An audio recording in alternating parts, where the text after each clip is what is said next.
当小舅得知表妹竟在我这个曾经家暴赌博的废物家中，第一时间赶到我的住处要把表妹带走，却震惊地发现，多年前的废物不仅住上了价值上亿的豪宅，家中更是聚集了一众顶级明星。我的天啊，那是龙哥！对啊，还有其他很多明星呢。我们中午就是和他们一起吃的饭。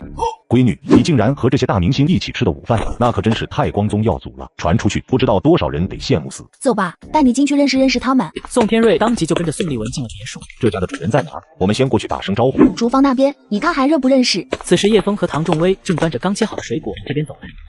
难道叶枫和唐仲威就是这栋别墅的主人？不，这怎么可能？一定是女儿被买通了，配合他们演戏，想在我面前充面子。想到这，宋天瑞立刻沉下脸来。你这不是胡来吗？就算他们俩在这别墅里出现，难道我还真傻乎乎的以为他们就是这里的主人？你爸是老了，但不是傻了。爸，就算我是配合他们演戏的，那这些明星呢？可不是一点小钱就能请到的吧？况且这里的明星还只是极少部分，还有更多的中午喝了酒，正在酒店里休息，包括你一直很欣赏的那位国际大导演黄田松。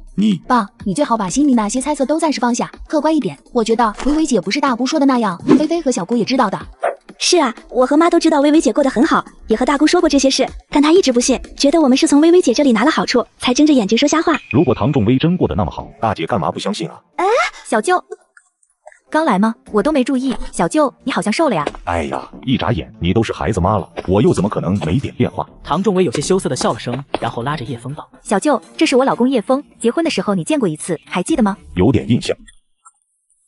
小舅你好。宋天瑞略微迟疑了下，眼角余光瞥见那些明星朝这边走来，他才伸出手和叶枫握了握。这还是我印象中畏畏缩缩的穷鬼吗？这才几年功夫，一个人的变化居然能这么大。那些明星听说这是唐仲威的小舅，立刻热情地打起招呼来。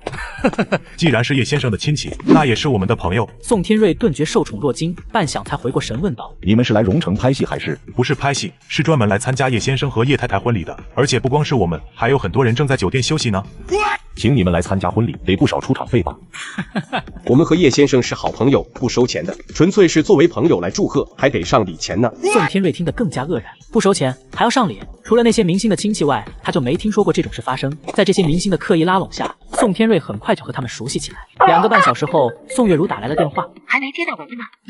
宋天瑞这才想起来，他是来接宋丽文回去的。可我才跟这些大明星约好了晚上一起喝酒啊，真就这么走了？这辈子堂子估计都得悔清了。那什么，我们有点事情，先不回去了。什么事啊？你这刚回荣城，应该没什么重要的事情要忙啊，是不是遇到什么麻烦了？宋天瑞不知道该怎么解释，难道要说我在你女婿家玩得不亦乐乎，实在不想走了吗？想了半天，宋天瑞只能心虚道：文文想买点东西，我带她去逛逛，等买好就回去。行，女孩子嘛，买东西是很正常的。那你们买好给我打电话，晚上我看看订哪家饭店。那什么，不用这么麻烦吧，你们吃你们的吧。啥意思？你们晚上不一起吃饭了？文文逛街不知道逛到几点呢？反正她逛不到天亮吧，我们等你爷俩就是了。宋月如的执着让宋天瑞无比头疼。小舅，到你的歌了。我怎么好像听到微微的声音了？你和她一块呢？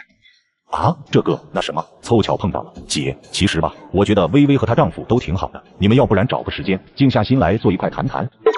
谈个屁！好啊，你刚刚说什么陪闺女逛街买东西，原来都是在撒谎。撒谎就算了，你竟然还为叶枫说好话。老三，你必须马上带文文回来，不然的话，别怪我不给你面子。宋月如的态度让宋天瑞头更疼了。大姐，这里面肯定是有误会的。能有什么误会？我跟他们在这边这么多年不了解哦，你回来一天就清楚了，赶紧给我回来！当着晚辈的面被宋月如这样威胁，宋天瑞面子上也下不来。我先跟他们俩谈谈。大姐，你也别生气，有什么事咱们好好说。说个屁！你不回来是吧？那就别回来了。宋月如说罢，直接挂断了电话。怎么了这是？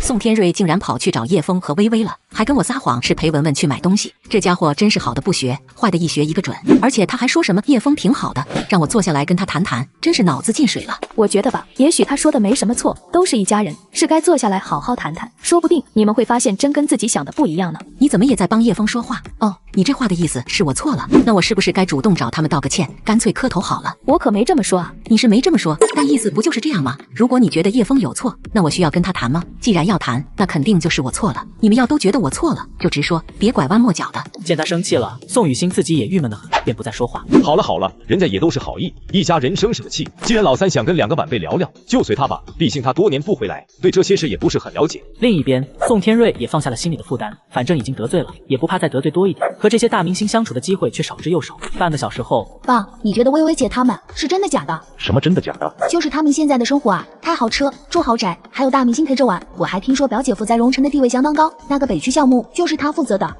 什么？北区这个项目可是非常牛的大项目，据说整体投资和利润都分别超过1000亿，这背后的负责人竟然是叶枫。至于你说的真假，我实在想不出假的可能性。我也是这样想的，但这一切如果是真的，姑姑家又是什么情况？这样的女婿，10个人都会觉得祖坟冒青烟吧？又怎么会讨厌到连面都不想见呢？我也不知道，可能这里面有什么我们不知道的事情吧。不管怎么样，我们该咋处咋处，别想那么多。也对，人家的家务事我们也不方便多管。晚饭后，叶枫开车把谭菲菲送回了家里。菲菲这丫头给你们添麻烦了吧？没有，我们玩得挺开心的。你小舅呢？送回酒店了。本来说让他们在家里住的，但文文不愿意，说酒店住的比较自在。那是，酒店虽然不比自己家，但有人伺候着挺方便的。你们俩的婚礼是后天吧？请你爸妈去了吗？请了，但他们不一定来。他们会去的，只是到时候可能会让你们有点不舒服，自己心里有点数，知道吗？唐仲威点了点头，就和叶枫开车回去了。妈，你说我姨如果知道表姐夫这么厉害，该是什么表情？你是不知道，今天他们家一屋子都是明星，过2天还要参加婚礼呢。据说有很多直播平台，包括正规的电视节目都会现场直播。我哪知道他会是什么表情，但肯定很好看。今天他听说你小舅在叶枫那玩，气成脸都成猪肝了。要我说啊，你姨就是太固执了，但凡能圆滑点，也不至于闹成现在这样。可能这也是表姐夫为什么要第2次举办婚礼的原因吧。富贵返乡的小舅震惊地发现，多年前的废物不仅住上了价值上亿的豪宅，家中更是聚集了一众顶级明星来参加婚礼。当他准备把事情真相告诉固执丈夫，却不仅被他们数落得哑口无言，还扬言要在我婚礼上掀我桌子。然而他们不知道，我这次婚礼云集了一众他们根本无法想象的大人物。婚礼前一天，叶枫的别墅里开始真正的热闹起来了。老公，你说我们明天真要办婚礼吗？我怎么觉得好不真实啊？有什么不真实的？是你太兴奋了，明天可要悠着点。干嘛？嫌我笑得不好看啊？我是怕你笑得太迷人，让其他人看到了。这样的甜言蜜语听得唐仲威喜笑颜开。能嫁给你，我真的很幸福，也很庆幸一直坚持着没有和你离婚。另一边，宋天瑞正和2个姐姐一块祭拜完父母。大姐，你看到什么，想的什么，我们没有兴趣知道。反正只要是和叶枫有关的话，你就别说了。宋天瑞见2人如此坚持，很是无奈。你呀，还是别多管闲事了。他们俩要是听的话，我早就劝好了，还用得着你来说？你知道叶枫和薇薇的事？我和菲菲早知道了，也和月如说过这些，可她就是不相信，还说我们是被叶枫给买通了。你说说，他这人咋就这么固执呢？他一直都这脾气。不过我觉得这也没什么。明天叶枫不是要给薇薇重新办婚礼吗？到时候一大堆明星跑来祝贺，不就都清楚了？呵呵，说的也是。你说到时候月如看到这一幕会是什么想法？能有什么想法？要么悔得肠子都青了，要么高兴得不能自拔。2人在这边聊得欢快，另一边的宋月如却正冲唐景松发火。你说这个老三到底咋想的？叶枫什么情况？我们还能不比他清楚吗？搞得好像我们不会做人一样。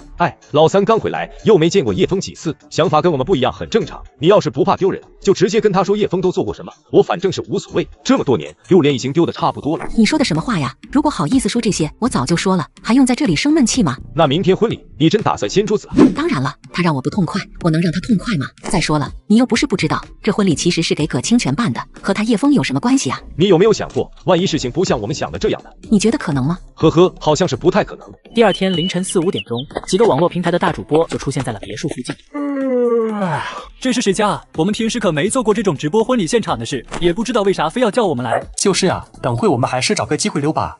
等等，你看那里面是不是龙哥？不对，里面好多明星啊！我操！这么多明星，这真是融成一个商人的婚礼吗？我靠，这还溜什么溜啊！今天我就钉死在这里了。这些主播说着，就打开了摄像头和直播页面。兄弟们，我现在正准备参加一场婚礼，这场婚礼有多牛逼，我不用说，你们自己看。那名主播说着，把摄像头对着别墅里面照了下。看见了吗？有不认识的扣个1，觉得牛逼的扣个2。屏幕上立刻刷起了铺天盖地的2。这是谁的婚礼啊？竟然能请来这么多的大明星，我也不知道是谁。说实话，我也是被朋友喊来的，还蒙着呢。不过只看到这些大明星，就知道这趟不虚此行了。你们也算赚到了。赶紧呼朋唤友的艾特起来啊！就这样，虽然是凌晨4、5点钟，但直播间人气没一会就一顿暴涨。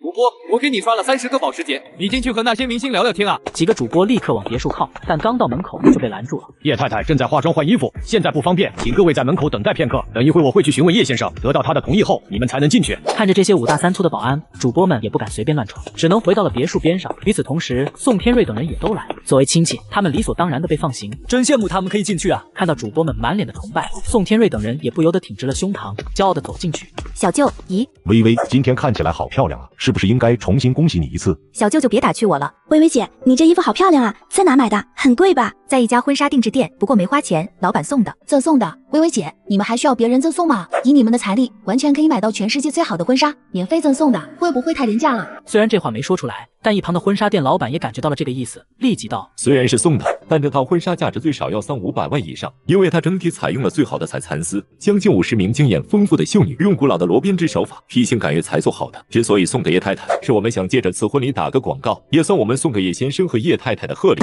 宋丽文和谭菲菲都听得满脸羡慕，下意识看向叶枫。天哪，300-500万，要是我的婚纱能价值几十万，我都高兴的不行了。嫁给这样的男人才是女人的终极梦想吧？微微姐实在太幸福了。没多久，何元良和童美心竟然带着他们的父亲何青山走了进来。何青山竟然也来了，要知道他可不仅仅是收藏大师，还和官方关系密切，拥有多个不同国家的爵位，影响力非常大。这样的人物竟会来这里抛头露面，这已经不是简单的给面子了。想到这，黄田松就主动迎了上去。何老先生，好久不见，身体可还好啊？黄导演，你好啊。何老先生跟叶先生认识，深交已久，未曾谋面。何家早已按照叶枫的建议，把不该保留的收藏品捐献给了官方机构。不得不说，这笔买卖不亏，国家得到了失落在外的文物，我们何家也得到了切实的好处。正因如此，我也想来看看这个叫叶枫的年轻人到底是个什么样的人物，眼光竟然如此独到。随后，黄田松就为他引进了叶枫。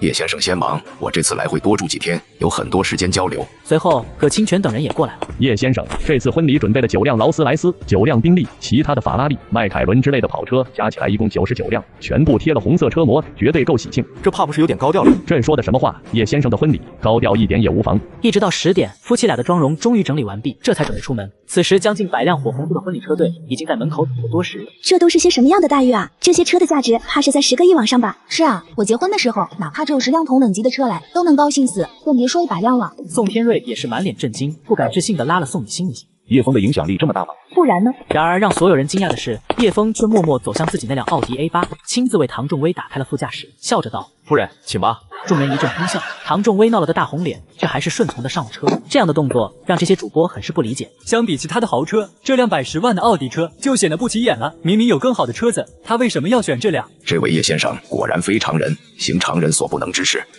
那是当然，如果他是个彻头彻尾的俗人，我也不会和他交朋友。随后，这辆普普通通的奥迪 A8 打头阵，车队也开始发动。与此同时，某条路上，我说姑奶奶，你能开快点吗？都说了今天不能迟到，你还能磨蹭到现在？回头人家问起来，我怎么说啊？有什么好说的？我又不是靠他们吃饭。再说了，不就是一场婚礼吗？我能去参加已经很给面子了。他们要是敢说我迟到，我扭头就走。我为老婆举办婚礼，特意邀请了坐拥1000万粉丝的主播来直播，没想到对方不仅没有提前到家中祝贺，还故意迟到，更是觉得自己肯到场就算是给了天大的面子。然而，当他看到婚礼车队不仅有99辆顶级豪车组合，身后甚至还跟着国际大导演和一众顶级明星时，瞬间被震惊的呆愣在原地。有什么好说的？我又不是靠他们吃饭。再说了，不就是一场婚礼吗？我能去参加已经很给面子了。他们要是敢说我迟到，我扭头就走。这位态度高傲的女主播，正是唐仲威心心念念的美食大主播小九，被誉为蓉城的牌面之一。哎呦，我的小祖宗，你既然都答应了，还是准时去吧。你懂什么？这次纯粹是因为广告公司的李总出面，愿意出高价，我才去参加的。反正只要我去了，就算履行承诺，迟到不迟到的有什么关系？可这次婚礼的主人家好像在蓉城挺有影响力的，你就不能收一收性子吗？李总和我们公司合作了那么多次，行了行了，合作再多次，不也是靠我们赚钱？给他面子是人情，不给他也只能干看着。你们怎么搞不清楚主次之分呢？助理张了张嘴，然后又无奈地闭上了。与此同时，另一边的唐景松、宋月如和唐明海也到了酒店门口。妈，您今天能不能安分点？要不就别来了。你给我闭嘴！我跟你说，今天这桌子我非掀不可，就算天王老子来了，我也不会给面子。哎，今天天王老子未必会来，可叶枫本身就足够吓人了。你要真的在这里掀了桌子，蓉城怕是要闹翻天。你到底站哪边的？怎么一直帮他们说话？宋月如说着，就看到了门口摆放的婚纱照，上面的叶枫和唐仲威笑得无比甜蜜。爸妈，你看他们俩多开心，我们又何必太执着于从前的事情呢？万一叶枫真变好了，您这样做不是？什么叫执着于从前的事情？说的好像他现在就不是个混蛋王八蛋一样。叶枫到底给了你们多少好处，让你们一个个死心塌地的为他说好话，连自己的亲妹妹都可以出卖吗？我帮他说好话，那是因为我发现我以前的很多想法都是错的。我看是你脑子坏了，被猪油蒙了心，要不然就是收了钱睁着眼睛说瞎话。滚开！咦，前面那个好像是那个叫小九的主播。还真是啊，走，快去问问他能不能合影。这不太好吧？人家那么大的主播，粉丝几千万，又不认识我。瞧你这没用的样子，我自己去。小九，我是你的粉丝，能不能一起拍张照？一张就行。看着眼前的女人，小九却只是露出了一抹非常敷衍的笑容，就直接进了宴会厅。他刚才对我笑了，你看见没有？天哪，没想到竟然会遇到小九。他怎么进了这个宴会厅了？该不会也是来参加婚礼的吧？会不会是走错地方了？行了，人家既然来了，当然是冲着叶枫和小妹来的，怎么会走错？爸妈，小妹现在真过挺好的。你给我闭嘴！把小九请来就证明他们过得好了。葛清泉那么有钱，什么人请不来？此话一出，唐明海郁闷极了。这也不能证明，那也不能证明，什么都你们说了算，怎么就这么犟呢？另一边，小九刚走到宴会厅，就听见附近一个服务员身上的对讲机响了。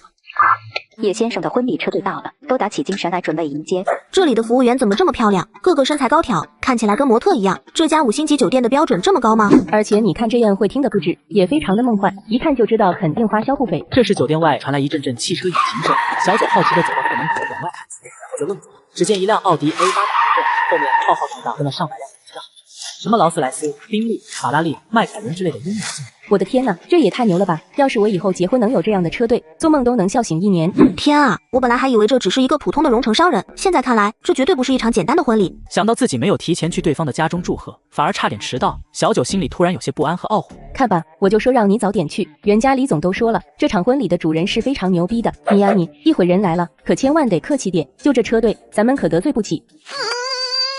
谁让你不先打听清楚的？这能怪我吗？助理心里顿感委屈至极，明明是你自己说的能去就很给面子了，有什么好打听的？与此同时，酒店门口的一群人正满面笑容的列队迎接。叶先生、叶太太，两位中午好啊，欢迎光临，万分荣幸。宴会厅已经开放，您看是现在过去，还是先休息一下？有客人来了吗？有几个，数量不多，其中有一个是咱们本地挺有名的女主播小九。什么？小九也来了？老公，我想去看看小九。好，那我们先去宴会厅吧，迎宾就在那里好了。当他们来到宴会厅，小九已经被助理拉着在门口等候了。叶先生、叶太太，恭喜2位百年好合，白头偕老。小九，我可喜欢你的直播了，真高兴你也能来。小九看到唐仲威的美，不由得自惭形秽起来。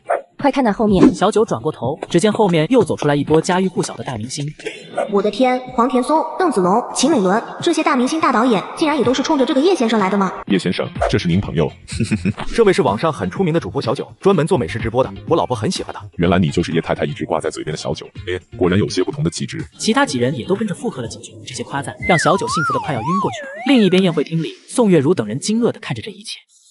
那个是邓子龙吗？是他，旁边那个好像是国际大导演黄田松，还有你看后面那个，一个个明星的名字出口，老两口的心里震惊愈发浓重。不过一场婚礼而已，竟然能请来这么多大明星，他们俩可真是太厉害了，连这样的顶级明星都请得来，还请了这么多。有什么厉害的？不就是花钱吗？再说了，花的还是葛清泉的钱，和他有什么关系？唐明海郁闷不已，看来自己就不该说话，说什么都是错。他们眼见着叶枫等人入场，尤其是看到葛清泉后，宋月如立刻沉下脸，握紧了拳头。真想冲过去给这家伙一巴掌，要不是他拐走我们的女儿。妈，你可千万别冲动，这么多人看着呢，还有一大堆记者，真要冲过去，我们一家可就出名了。出名就出名，有什么大不了的？不过话虽这样说，宋月如的心里却在打转。在之后，宋天瑞等人也来了，他们一眼就看到了坐在角落里的唐景松，连忙走了过去。姐夫，你们怎么做这？微微说在那边给我们留了最靠前的位置呢，就挨着那些明星。我不稀罕。姐，我觉得微微找的男人真挺不错的，你们心里要是有疙瘩就说出来，没什么是不能解决的。你看这一屋子的宾客，哪个不是大人物？有一个这样的女婿不好吗？你什么意思？你这话说的好像我才是错的那个。按你这么说，我是不是还应该给他道歉？这一声喊引来了不少人的注意，见那些明星商人都朝这边看过来，就连唐景松都觉得有点不好意思了。算了，这么多人看着呢。人多怎么了？你什么时候变得这么怂了？唐景松有点头疼，他虽然也看叶枫不顺眼，但今天什么场合？不说那些大明星，光是这一堆媒体记者，你还真想上头条吗？好了姨，今天这里人太多了，有什么事情咱们回家再说好吗？宋雨欣也跟着劝说着，宋月如听得心里的火气很大。为什么所有人都在劝我息事宁人？为什么他们都忘了叶枫当初都做了什么？为什么他们宁愿帮一个废物说话，都不跟我站在一起？这些问题让宋月如想不通，她愤怒到双眼通红，用手抓住桌就想用力把桌子掀起来。然而唐明、宋天瑞都在死死。你们都要跟我反着干是吧？我宴请了一众顶级明星和富豪为老婆补办盛大的婚礼，却与丈母娘大闹婚礼现场，不仅当众掀桌打手势，还扬言我是个靠卖老婆才换来如今地位的畜生。然而当他们得知真相后，才知道自己有多荒唐。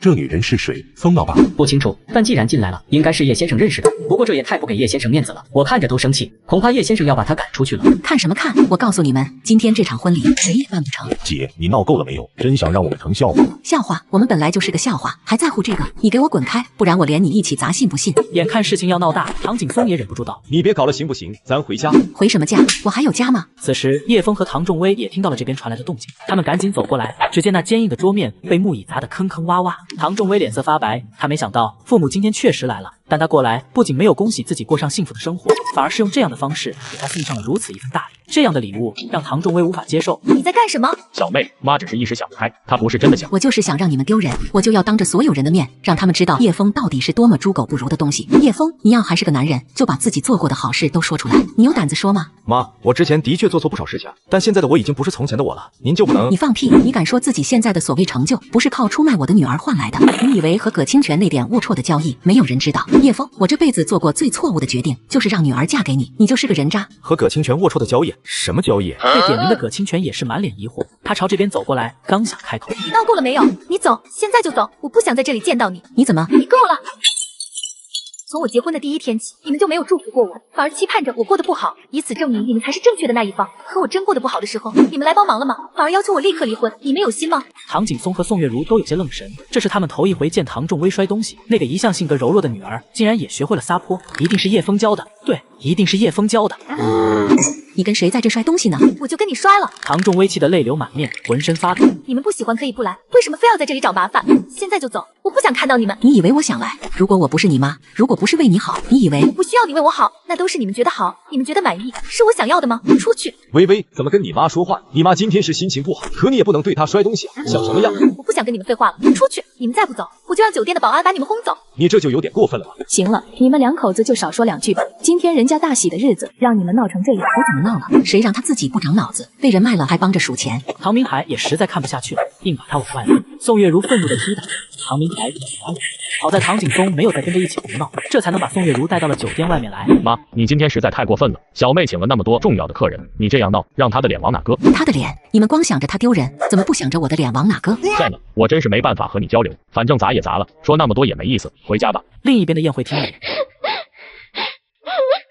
好啦，微微姐，今天可是你大喜的日子，不高兴的事就让她过去吧。是啊，微微姐，你今天这么漂亮，可不能把妆哭花了。走，我们一起去补补吧。两人哄了半天，才把唐仲威哄去重新补妆。小叶，我实在不太明白，你和他们俩咋闹成这样？你们之间的误会是不是有点大了？按理说，你今天这样的成就，就算天大的差错，也该弥补的差不多了吧？也不是多大的误会，主要之前造成的印象太差，现在就算我有所成就，他们也不相信。这倒也是，我姐那性子跟倔驴一样，很难说得通。不过你的变化也确实太大了，当初第一次见你的时候，还穷得叮当响呢，这才几年时间，就攒下这么大的家业，换作是我，可能也很难相信。那你现在怎么现了呢？因为我见你的次数不多，印象没那么深刻啊。哎，这的确是一个重要原因，见得越少，越容易改变印象，越熟悉就越难变。不久后，唐仲威补好了妆容回来，虽然眼睛还能看出一些红肿的痕迹，但情绪已经稳定下来了。对不起，我不知道我妈会来这里闹，早知道我就不会让他们来了。说什么呢？再怎么闹，他们也是你爸妈，不能说这样的话。可是让人看见了笑话。你觉得我会在乎别人的看法吗？不管别人觉得这是不是个笑话，在我看来，这都是生活的一部分，是我要为之前没做好而付出的代价。好了好了，不说这些不开心的事情了，今天是你们夫妻俩大喜的日子，都笑一笑。唐仲威勉强笑了下，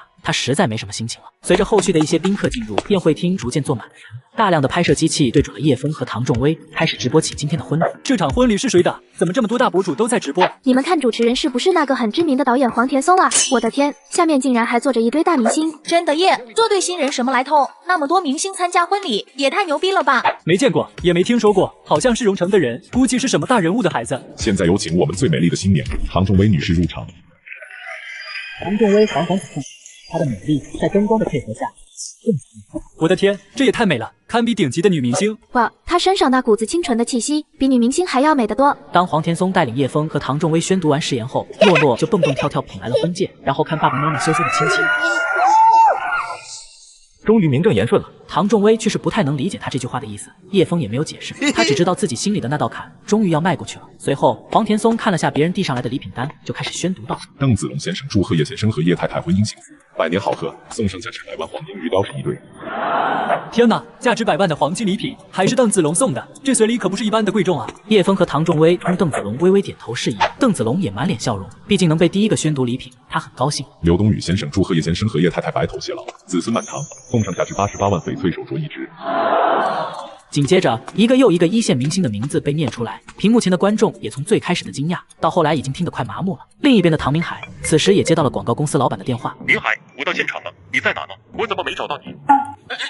那个，我爸妈身体不太舒服，先送他们回去了。啊，你妹妹的婚礼你们先回去了，这不太像话吧？难道我要跟你说，我妈差点把桌子给掀了，被人硬生生赶走的吗？你们不在真是太可惜了。你是不知道现在场面有多劲爆，这些大明星出手也太阔绰了，一个个都是几十万上百万。现在台上的礼物都快上千万了。什么？光礼物就快上千万了？可能还不止，后面还有一堆人的礼物没读呢。对了，我看这里来了好多主播，就连咱们蓉城最有名的大主播小九都在现场直播呢。你打开他的直播间就能看到了。唐明海犹豫了下，最后还是把车停在路边，然后拿着手机开始下载直播平台。怎么不开了？等一下。唐明海下载好直播平台后，很快就找到了小九的直播间。点进去后，便看到了婚礼的现场直播。只见叶枫和唐仲威脚边的礼物已经垒得像小山一样。你停车就是为了看这个？嫌我不够烦是吧？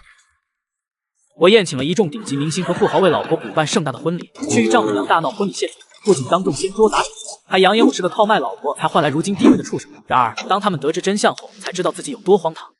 你停车就是为了看这个？嫌我不够烦是吧？爸妈，你们别急着骂人，先看看不行吗？我们老板说，现场给他们俩送礼的礼物都要过千万了。唐景松和宋月如听得愣住，过千万的礼物，你在开什么玩笑？两人立马朝着手机屏幕看去，只见黄田松宣读道：蓉城影视基地全体员工祝贺叶先生叶太太新婚快乐，经董事会讨论通过，赠送叶先生10%的影视基地股权，每年预计分红1200万。叶枫没想到影视基地的人这么大方，不过看到下面坐着的一众大明星，心中两然。这每年1200万，怕是被当做公关费用了。知道只要我多帮他们说点好话，喊几个剧组来拍电影，这钱就赚回去了。此时唐明海也听得惊叹不已。叶枫这是躺着不动，一年都能分1000多万了。我在装修公司搞设计，想的头发都秃了，一年也才几十万而已。爸妈，你们现在还觉得叶枫很没本事吗？肯定是葛清泉给他搞的，就凭他，怎么可能？其实宋月如心里已经开始松动了，只是叶枫留下的坏印象实在太深了，深到他依然没有办法相信。我看你要降到啥时候？万顺地产葛清泉先生祝贺叶先生叶太太婚姻幸福美满，爱情永恒，赠送叶先生。我的天啊，那个小区可是整个蓉城最火的，随便一栋价值就不低于3000万。这6栋别墅加起来最少也是2个亿，而且等那边迪士尼乐园和国防科技大学建成，价格肯定还会继续上涨。恭喜叶先生，恭喜叶太太，让葛总破费了。一点小钱，相比您那100多个亿，我这算得了什么？另一边的轿车里，老唐家一家3口已经沉默了。唐景松默默地打开手机，搜了下北区小区的别墅价格，最小的一套面积是300多平方，单价10万块，一套就是3000万了。爸，你觉得小妹值这么多钱吗？是啊，闺女再漂亮也是有限度的，怎么能值几个亿？倘若叶枫真是个无能之辈，葛清泉要从他手里抢走微微，需要花这么多钱吗？难道叶枫他真的……见唐景松不说话，唐明海便看向宋月如。妈，你觉得呢？宋月如同样不知道该怎么回答了。另一边的婚礼上，唐仲威不安地拉了叶枫一下。葛总的礼物是不是太贵重了？你觉得我不值这么多钱吗？那倒不是，就觉得，哎呀，反正办个婚礼收这么多钱，心里觉得有点不太踏实。不过要说值不值的，在我心里，多少钱你都值。哈哈，你现在可真是越来越会说话了。这时，黄田松继续宣读道：何元良先生祝贺叶先生和叶太太婚礼，赠送价值1亿2000万元的宋代青花瓷器。所有人都惊呆了。从礼物的价值来说，这对瓷器虽然没有葛总送的6栋别墅贵，但这可是宋代的青花瓷器，很容易出手啊！而且市面上简直是供不应求。是啊，真是羡慕叶先生和叶太太。就算咱们的地位再高，结婚时想收到这么昂贵的礼物，也基本没可能。此时何元良走了上来，笑着和叶枫拥抱一下道：恭喜你了，谢谢你的礼物，破费了。一点心意而已，弟妹真是越来越好看了，难怪让叶先生整天挂在心上不能自拔。唐仲威略显羞涩地笑了笑，何元良却没有下去，因为黄田松又继续念叨：葛清泉先生祝贺叶先生和叶太太新婚快乐，赠送价值2亿元的各式珠宝一箱。当宝箱被打开后，金光四射的珠宝几乎亮瞎了众人的眼。我的天啊，也太漂亮了吧！现实中没想到真有人收藏了这么多宝物，这场景以前只有在电影里才能看到吧？你看里面不只有金银元宝和各类宝石，竟然还有西方的皇冠、金权杖，他们送的东西价值都远远超过了3个亿了吧？到底什么来头？这2位是父子，都来自著名的国际收藏家族何家。何家在多年前移居海外，最近几年才回来的。听说他们光是捐献给博物馆的藏品就有数百亿之多。所有人都听得愣住了，光捐献的东西就价值数百亿，那何家真正的资产应该有多少？恐怕最少也在1000亿以上吧。这么牛逼的大人物竟然也来参加婚礼，而且看起来还那么低调，实在太令人意想不到了。轿车里的老唐家已经看得人都傻了，唐景松更是震惊地揉了揉眼睛。我是不是听错了？他们给叶枫送礼能送这么多？我觉得肯定不是真的。他嘴上是这样说的，可表情却完全不是那么回事。爸妈，都到这个时候了，你们还想自欺欺人吗？何家的来头可不是能胡乱编造的。如果你们不信，可以自己查查。查就查，谁怕谁？唐景松立刻拿出手机开始查找与何家有关的消息，结果还真查出不少资料。从何家带着无数珍宝回到国内，一直到捐献给博物馆价值数百亿的藏品，网上的新闻应有尽有。这也太有钱了吧！上面说他们祖上时代为官，富可敌国，至今无人知晓究竟有多少，但保守估计最少也在1000亿以上。还有传闻说何家拥有多个无价之宝，其中包含传说中的王羲之真迹，仅此一件价值超过100亿。唐景松越念心里就越是惊骇，看着手机屏幕里的何青山正满脸笑容与叶枫握手交谈，唐明海忍不住感叹道：“这位何老先生比葛清泉的地位高太多了。葛清泉花钱能请来很多明星，可是绝对请不来这样的人。我实在想不出任何这是在造假的可能。如果仅仅是为了演戏给别人看，那成本未免也太高了。”唐景松和宋月如自然也明白这个道理。如果这是演戏，演给谁看？给咱俩看了。两人对视一眼，再次沉默了。给他们100个胆子，也不敢觉得自己有这个资格。难道这一切都是真的？缓了好一会，唐景松才开口问道：“明海，你一直说叶枫挺好的，是不是知道些什么？”我其实知道的不多，但可以肯定叶枫绝不是一般人。前段时间我不是消失很久，跟你们说是出差吗？其实一直在医院养伤的。养伤？你什么时候受伤了？唐明海把之前被报复挨揍的事情说了一遍。唐景松和宋月如越听越惊诧，叶枫竟然愿意为了明海以身犯险，还替他出头，而且那个对他卑躬屈膝的人，还是市里很有名的坐地户之一。你的意思是，其实叶枫没有把微微卖给葛清泉，葛清泉之所以对他好，是因为叶枫很有能力。是啊，从最开始叶枫被葛总看中，就是因为他帮我设计了葛总的别墅效果图，后来又意外知道那栋别墅有经济纠纷，让葛总减少了损失。之后发生了什么我不太清楚，但叶枫的地位确实越来越高了，而且我听人说北区的项目好像也是由他负责的。听到这番话，唐景松和宋月如顿时惊得头皮发麻。北区项目是叶枫负责的？怎么可能？我听说这种级别的工程绝对不是一般人能负责的，就算是葛清泉也不够。叶枫他凭什么？我真的不知道，你们就别问我了。如果想知道，还是去问叶枫吧。但我必须说清楚，别墅、豪车，包括他们的钱，都是干干净净的，并不是你们想的那样。小妹现在的幸福也是真实的，她没有被人骗，更没有被人卖掉。从始至终，你们都误会叶枫了。我宴请了一众顶级明星和富豪为老婆补办盛大的婚礼，去与丈母娘大闹婚礼现场，不仅当众掀桌砸酒席，还扬言我是个套卖老婆，还换来如今地位的畜生。然而，当他们得知真相后，才知道自己有多荒唐。小妹没有被人骗，更没有被人卖，从始至终，你们都误会叶枫了。唐景松和宋月如听的表情无比古怪，竟然都是误会。我姑还有小叔估计也都知道了这些事情，所以他们才会在你们面前夸叶枫，而不是为了跟你们作对。妈，今天这事你是真的做错了。小妹好不容易等来了幸福的生活，有了盼头，你却在她最关键的时候掀桌子，这事她怕是会记一辈子。记就记，我又不吃她的。不吃她的？你以为那家5星级酒店凭什么用咱们家的水果？人家的大厨又凭什么跑来夸咱们家的水果更好？还有，叶枫当初可是冒着生命危险救了爸一命，这些事你们难道一点感触都没有吗？宋月如的嘴巴张了张，想反驳，却不知道该说什么。可她又不想承认自己的无理取闹，只能硬着头皮道：“我才不信他能变得这么好。这才过了多久，他之前什么样你又不是不知道。”我当然知道，但很多事亲眼见过后，想不信都没办法。妈，叶枫是什么样的人，现在有目共睹。您再继续自欺欺人下去，有什么意义呢？难道真想逼小妹和他离婚吗？离婚后，你觉得小妹还能再找到第2个这么牛的女婿吗？宋月如不说话了，她低头看着手机屏幕，满脸正然。如果叶枫真像婚礼上表现的那么厉害，失去这个女婿，怕是一辈子都会后悔的。她心里突然有点慌了。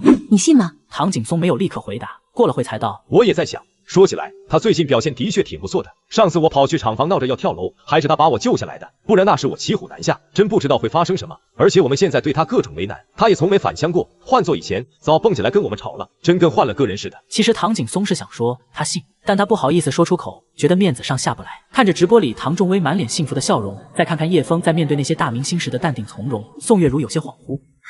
罢了，先回去吧。唐明海也没有再说下去，直接开车回到自家水果店。唐老板，这是你闺女和女婿吧？你怎么知道？你们在婚礼上掀桌子的事都被发网上了，我才知道的。不过好端端的，啥事不能说啊？干嘛在那种场合掀桌子？关你什么事？狗拿耗子多管闲事。那个，您别多想，我没别的意思，就是觉得您女婿这么牛，早说啊！给我100个胆子也不敢在您旁边开水果店啊！回头我就把这家店转出去，您放心，保证不转给卖水果的。以前的事您多担待，别往心里去。我在这里给您2位赔个不是了。唐景松和宋月如都有些傻眼，平时水果店老板可没这么低三下四过。此时他店里也来了几个买水果的人，可他竟直接过去把客人赶走。以后我不卖水果了，你们都去隔壁买吧，他们家的水果比我质量还要高，价格又不贵。唐景松和宋月如互视一眼，尽管他们不想承认，可心里都清楚此刻到底有多爽。爸妈，这下好了，以后咱们小区的水果生意总算没有人跟你们争了。唐景松下意识露出了笑容，宋月如却是瞪了他一眼。有什么好笑的？你很开心吗？没事干就进去招呼客人，没看到那么多人过来了吗？父子俩连忙进了店，只是这些客人并没有忙着挑水果，而是都指着手机里的婚礼画面问：唐老板，你闺女不是办过婚礼了吗？咋又办一次？还请这么多大明星，都是左邻右舍的，也不通知我们一声。宋月如装作不在乎的样子道：有什么好不好的？不就那个样？哎呦，宋大姐这话说的，我这辈子参加过那么多场婚礼，没有哪一架能跟你们家微微相提并论。听人说，光是现场的顶级明星就有好几十个，还有什么大收藏家。对了，咱们荣城北区项目房产老总也都去了。哎，宋大姐，你女婿跟他们到底啥关系啊？以后要是买房，能不能帮忙说说话便宜点？对，北区的地现在热得很，我儿子前几天还跟我说，这段时间别乱花钱，等北区的房子开卖了，赶紧去买一套，肯定能升值。我也是这样想的，正准备把不住的房子卖了，到时候去北区买呢。唐老板，回头帮我们说说好话，便宜点呗。是啊，唐老板，发家致富带着我们一起喝口汤啊，以后我们家的水果都从这里买。是啊。一群人嚷嚷着，把唐景松给捧得满脸涨红。大家都是老邻居，能说上话的时候，我们肯定会帮您的。回头我问问小妹，到时候给你们回话。好嘞，那我们先买水果，多买点。一群人轰然叫好，纷纷跑去买水果了，而且都比平时买的更多。唐景松和宋月如虽然累得够呛，但事后一算账，入账竟有好几千。爸妈，现在知道好处了吧？我就说你们别那么固执，叶枫现在真挺好的，给他个机会，总不能说人家以前犯过错，就一辈子不给机会吧？就算是蹲监狱的罪犯，出来后还能有机会改过自新的。你不说话，没人把你当哑巴，一天天的哪这么多话，就显得你能耐是吧？过了许久，店里的客人随着时间开始减少，唐景松也掏出手机看起了直播。只见叶枫站在奥迪 A8 前，冲众人挥手告别，然后和唐仲威一起上了车。车辆启动后，走是走辆豪车在后面开着长龙鸣笛送别。爸，怎么样？是不是很壮观？叶枫说了，等我结婚的时候也帮我找这些车，到时候整个荣城都知道老唐家的儿子有多牛逼。那也是人家帮你找的，和你有什么关系？就算再牛逼，也不是你的。想要让人看得起自己多努力，而不是老想着让人家帮忙，知道吗？我也很努力啊，但有些东西不是努力就能换来的，像这样的豪车，随便一辆就是几百万上千万，那得多牛的人脉关系才能找得到啊！叶枫能做到，你怎么就不能做到？你觉得自己还不如他？唐明海脸色有些发红，他想说自己怎么可能跟叶枫比。另一边，小九把摄像头切回了自拍模式。今天真是长见识了，没想到龙城还有这么牛的人物，看看那些大明星，就像他的小跟班一样。不要说我亲是大明星哦。对了，今天荣城4大房产公司的老总为什么会来参加婚礼呢？你们猜？这些人有话就直说，非让人猜。要是能猜得出来，还用他问？小九也知道大家的心思，连忙道：因为我们荣城的北区项目就是叶先生负责的哦，据说总投资超过1000亿，而且叶先生和万顺地产关系非常好，因为叶先生曾经在万顺地产这里借走20亿资金用来炒期货，结果2个星期不到就还回去100多亿。此话一出，直播间弹幕直接炸了。这家伙也太能吹了吧！20亿赚回来100多亿，那不是半个月翻好几倍？吹什么牛逼？哼，我看呐，这个小九也是被花钱买通了，故意在帮叶枫那家伙吹牛呢。大家是不是都觉得很不可思议？其实我也很难相信，2个星期赚回来100多亿，比抢劫还快呢。为了证实这一点，我代表大家去找万顺地产的葛总当面问个清楚，你们觉得怎么样？屏幕里瞬间飘出了一堆支持的弹幕，小九也连忙跑到葛清泉面前。葛总你好，我是小九，能问你一个问题吗？当然，你问吧。我听说叶先生从贵公司借了20亿，2个星期不到就还回去160多亿，是不是真的？你说的不对。看吧，我就说是吹牛的，怎么可能吗？我宴请了一众顶级明星和富豪为老婆补办盛大的婚礼，至于丈母娘大闹婚礼现场，不仅当众先多打几拳，还认定我是个靠卖老婆才换来如今地位的畜生。然而，当他们通过千万粉丝主播的直播间得知真相后，才知道自己错的有多荒唐。看吧，我就说是吹牛的，怎么可能吗？他真那么厉害，还会……严格来说，叶先生只帮我们赚了120多亿。因为他借了20亿时，我们做过约定，其中10%的利润要归他，所以虽然还回来160亿，但去掉20亿的本金，再去掉属于他的10%，我们公司还剩下126亿。126亿，小九在心里默默算了下。所以说，叶先生2个星期不到，给自己赚了14亿。手机前的唐景松、宋月如等人也已经呆住了。差不多吧，叶先生是我至今为止最佩服的人，没有之一。一开始我提出要和他55分账，但他拒绝了。说真的，上百亿的资金放在眼前，有几个人能忍住内心贪婪的？就算是我自己，可能也忍不住。大家说这样的人，全世界能有几个？2个星期14亿，我的天，这得是我的多少倍啊！唐景松费尽所有的力气，才结结巴巴地问：我没听错吧？是14亿还是14万？14亿。唐景松看向宋月如，也就是说，微微现在是亿万富翁的老婆。宋月如脑子闷了，她不想承认，可又无法否认这个事实。这么说来，我们一直以为脑子进水的女儿，现在竟然是个亿万富翁的老婆。按照婚姻法规定，叶枫是在婚后获取的这部分财产。如果他们俩离婚了，那么微微不是立刻就能分到7亿了？此话一出，唐明海就突然问道：你们说叶枫和微微现在还是夫妻吗？唐景松和宋月如身子一颤，感觉脑袋像要爆炸一样发胀。对呀，虽然叶枫给微微重新办了一场婚礼，但他们到底离婚没有？有没有可能已经离婚了，但没跟别人说，现在只是维持表面的夫妻关系？听到这话，唐景松瞬间坐不住了，他看向唐明海，要不你打电话问问他。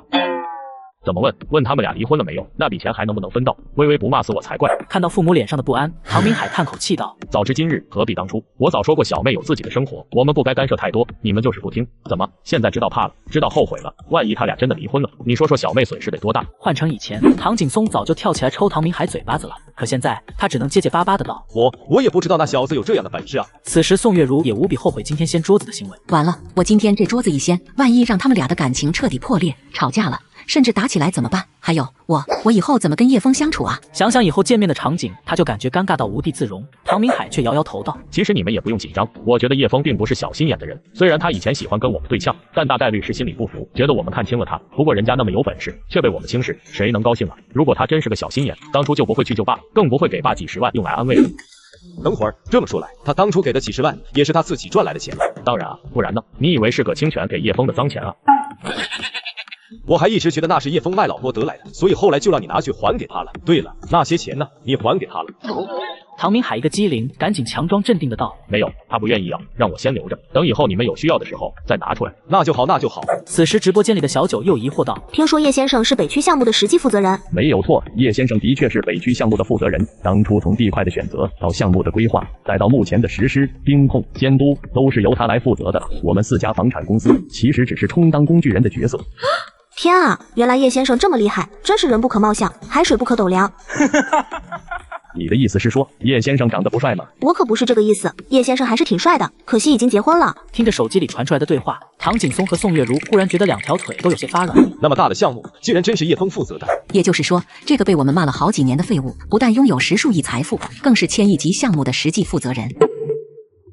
完了，我还抽过叶枫巴掌，如果那小子记仇怎么办？就算他不记仇，我又该怎么面对他？是该先道歉吗？行了，你们俩别自己吓自己，一副要死要活的样子了。叶枫真想报复的话，早就报复了，还用等到现在？好像也是这个道理。可是别可是了，要不然我们抽空去找小妹，一方面看看他们的新家，另一方面也缓和下跟叶枫的关系，怎么样？唐景松听得沉默不语，宋月如有点异动，但刚掀了桌子，也不好意思直接答应。另一边的唐仲威坐在车上，心里还是有点淡淡的难过。别难过了，人生没有多少事情是可以十全十美的，能有10之7、8满意，就算万幸了。老公，对不起啊，我妈她以后不要为了这种事道歉。长辈做事总有他们的道理，也许在我们看来是蛮横的，但在他们的角度可能是没错的。其实说到底，还是我以前太差了，所以应该是我跟你道歉才对。唐仲威一路没有再说话，直到回了别墅，他一把抱住叶枫，送上了自己的香吻。2个半小时后，唐仲威想起今天葛清泉在酒店里说的那些话，他有些担心的道：“你说葛总干嘛那么多嘴？要说你赚了这么多钱，电影里不是很多人都会选择绑架有钱人家的孩子吗？万一……”好了，葛总也是好意，想帮我抬高社会地位。再说这事也瞒不了多少人，住着这样的房子，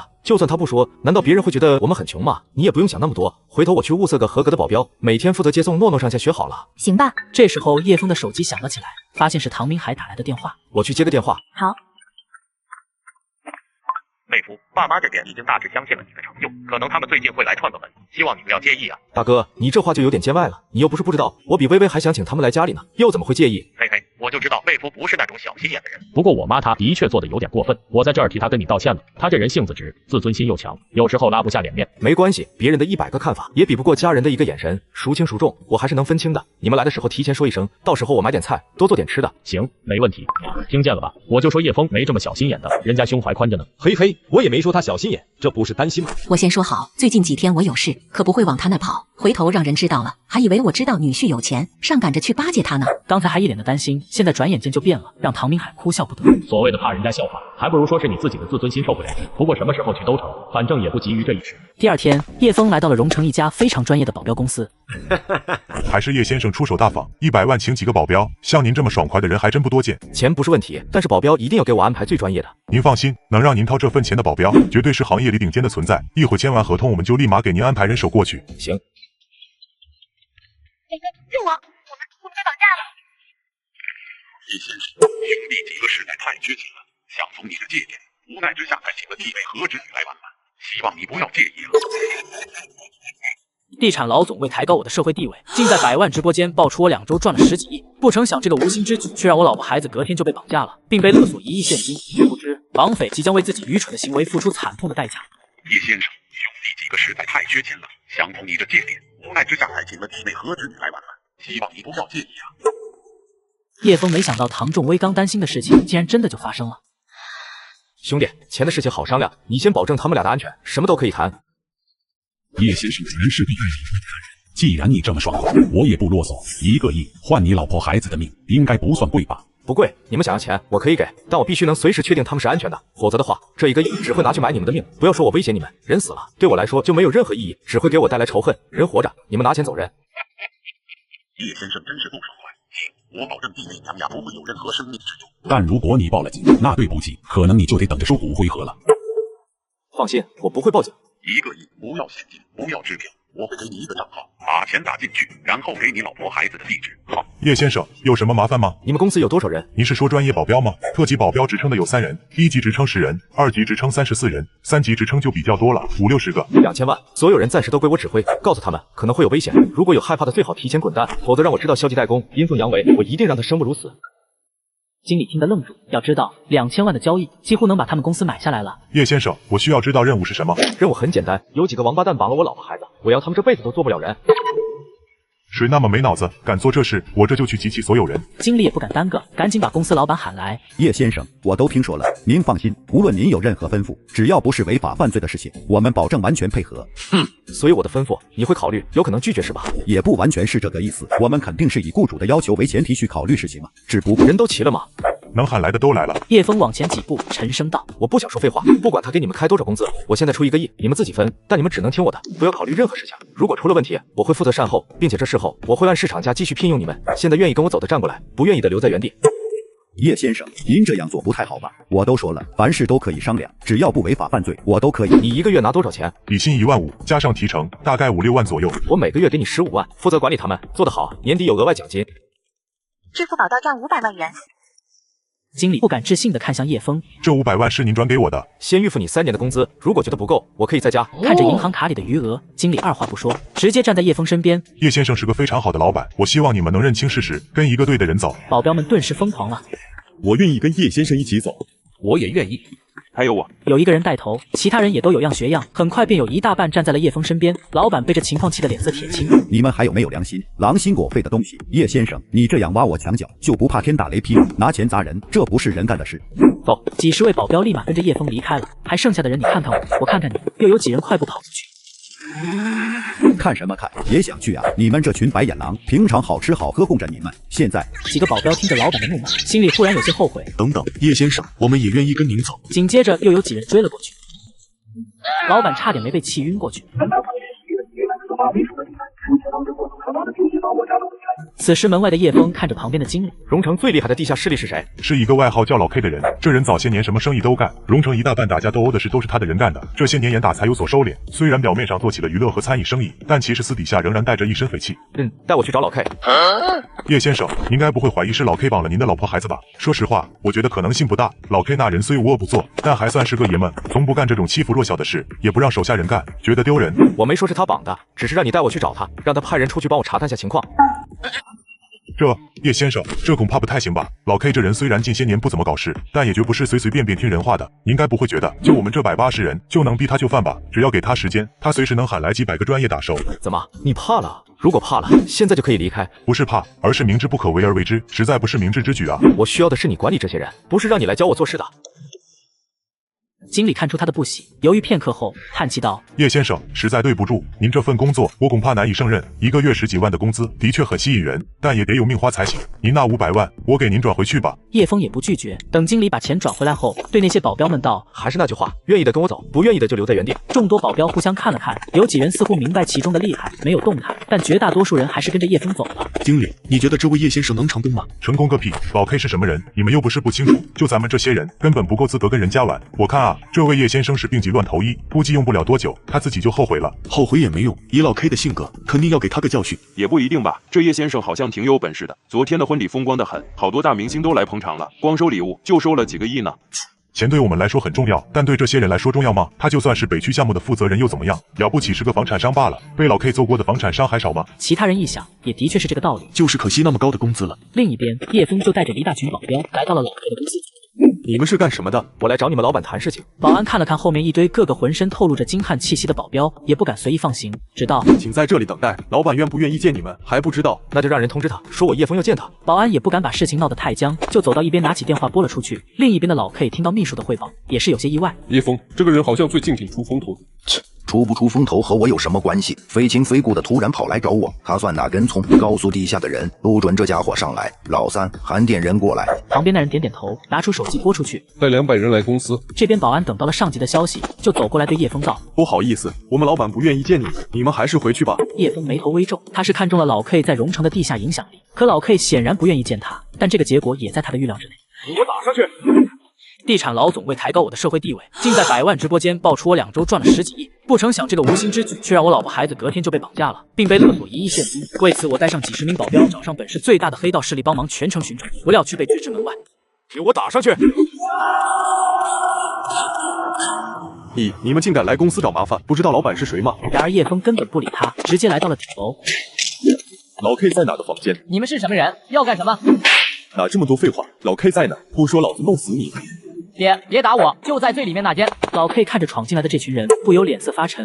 你们是谁？谁让你们进来的？滚出去！叶枫根本不看他，只见他径直走到老 K 身前，居高临下的看着他。老 K 放下手里的牌，却没有要站起来的意思。我不太喜欢仰着头跟人说话，蹲下来或者跪下来，也许事后我可以考虑给你留半条命。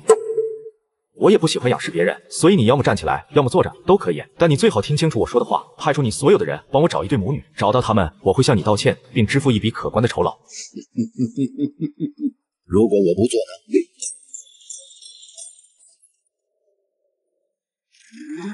老子不管你是谁，你死定了！有本事现在就宰了我，不然你等着。没想到这个看起来斯斯文文的老板，下手竟然这么狠。这是重点吗？重点是老板打的可是老 K 啊，现在打了威风，事后怎么办？以老 K 的性格，肯定不会善罢甘休的。给你最后一次机会，派出你的手下，不然你会后悔的。后悔？老子从来不后悔。来人，去买20袋水泥和1个大桶带上来。保镖不知道他要干什么，却还是顺从的离开了。把这里的情况拍成视频，去下面播放。如果有人敢阻挡或者硬闯，告诉他们，我会割开这家伙的脖子，到时候后果自负。那名保镖听得头皮发麻，真要杀人吗？怎么不愿意做？不愿意可以换人。不，我这就去。不久后，保镖就拿来了水泥和大桶。老板，底下已经聚集了超过200人，都是老 K 的手下。不管他们，先把这家伙弄桶里去。保镖们二话不说，把已经捆成粽子的老 K 塞进桶里，然后按照叶枫说的那样，一边注水，一边把水泥拆开扔进去。你个王八蛋，龟孙子！只要你不弄死我，老子一定让你后悔来到这个世上。老 K 的各种威胁络绎不绝，但叶枫始终充耳不闻，直到铁皮桶里的水泥淹没到了老 K 的脖子，他才挥挥手示意停止。现在是上午10点半，按照水泥的干燥速度，你还有5个小时可以用来骂人。5个小时后，这些水泥会凝固，你的心肺会慢慢感受到窒息和压力，最后你会因为无法呼吸窒息死亡。当然了，也许会有人来救你，但在这样的房间里，一道门，我的人可以阻挡至少10倍以上的进攻。何况你的手下估计会投鼠忌器，也未必赶上来。有本事你就杀了我，不然我一定弄死你。叶枫也不和他说话，走到一旁坐下。老板，这样会不会不太好？没什么不好的，我说过了，所有事情我会负责。值得吗？值得。他对唐仲威的喜爱绝非一时冲动，而是在这些日子的长久接触中慢慢培养起来的。如果唐仲威出事，那他真不知道自己重生在这个时代还有什么意义。时间就这样不断的流逝，果然水泥也开始慢慢凝固了。老 K 的骂声已经停歇了很久，呼吸声也越来越重。保镖搅动了一下水泥，好像快凝固了。准备下一个人吧。其他几人听得脸色一变，这话什么意思？是说老大如果不答应，他死了，下一个就是我们。这些人心里一下都慌了。另一边老 K 努力想活动下身体，却发现根本动弹不了，只能咬着牙道：兄弟，谈一谈。不用谈了，我和下一位谈就行了。老 K 脸色一白，和下一位谈，这意思是一定要把我弄死吗？想到这，他不由得喊道：你跟他们谈个屁，他们不会听你的。那就等谁愿意听，再跟谁谈。像你们这样的势力，领头的死了，权力自然会移交到下一位活着的人身上，所以只要把不听话的弄死，和谁谈都一样。老 K 听得浑身汗毛直竖，心里有点慌了，当即喊道：我愿意跟你谈，你先把我弄出来，什么事都好说。把他嘴堵上。眼见着保镖真走过来要堵他的嘴，老 K 吓得大叫出声：我帮你，不管你要我找谁，我都立刻让人帮你找。就算你能找别人谈，和他们说话没我好使。你想找的人一定对你很重要，时间宝贵，让我活下来对你有好处。可叶枫依然没说话，老 K 慌得脸都绿了。我真的帮你，我保证所有的事都当没发生过。我认你当大哥，你让我干什么我就干什么，别杀我。老 K 浑身都在颤抖着，他现在无比后悔，早知道这家伙这么狠，就不该跟他对着干。又过了2分半，老 K 连呼吸都十分困难，憋得满脸通红。叶枫终于摆摆手道：“算了，先把他弄出来吧。”一旁保镖连忙上前把老 K 拽了出来。当抹布从嘴上被拽掉的时候，他不敢再说什么狠话，只能陪笑道：“叶先生，我知道错了，我保证完全配合您的吩咐。您说吧，让我干什么，我这就让手下人去做。”怕了，您说什么我就做什么，只要别杀我。叶枫并不意外老 K 的求饶，不是谁都能承受住死亡的恐惧的。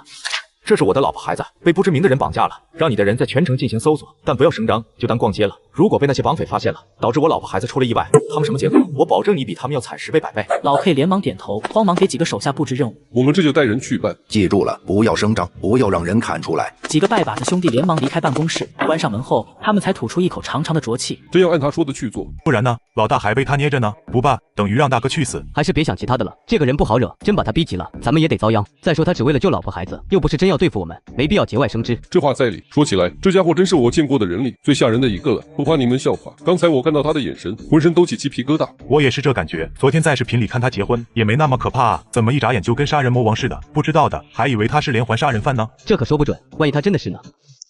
他们都沉默了，默默地走到楼下。三哥，啥情况啊 ？K 哥呢？大哥没什么事，他让我下来带你们出去办事，都别在这围着了。问话的那人，包括周围人都满脸愕然。怎么不相信我？那我给大哥打个电话，你们自己问他。老三说着就掏出手机拨了出去。怎么了？胡子他们不相信我说的话，非要听你亲口说，你自己跟他们说吧。这点屁事还要我亲自去说？要你们干什么吃的？胡子，你他娘的搞什么名堂？闲散惯了是吧？连你三哥的话都不听了，信不信老子把你砍成18块丢海里喂鱼？听到老 K 骂人，其他人心中的怀疑立刻消失得无影无踪。好了，人家跟大哥是老熟人，过来开个玩笑而已，看把你们紧张的，真没见识。哼，行了，都别在这啰嗦了，我说点事。随着三哥等人的安排，隶属于老 K 的人马立刻全城分散开来。此时办公室里的老 K 仍然被绑着，只不过他现在能坐椅子了。叶先生，能不能把我身上的绳子松松，紧得我皮疼？我保证一定好好配合你，绝对不搞什么幺蛾子。你的屁股只要离开这把椅子，我就让人把你从楼上扔下去。记住了，我老婆孩子回不来，你就给他们陪葬吧。老婆孩子被绑匪绑架，勒索1亿现金。正当我带着几10名保镖找上几市最大的黑道势力帮忙全城寻找时，没想到大舅哥却在这时带着布置老丈人来抓。你的屁股只要离开这把椅子，我就让人把你从楼上扔下去。记住了，我老婆孩子回不来，你就给他们陪葬吧。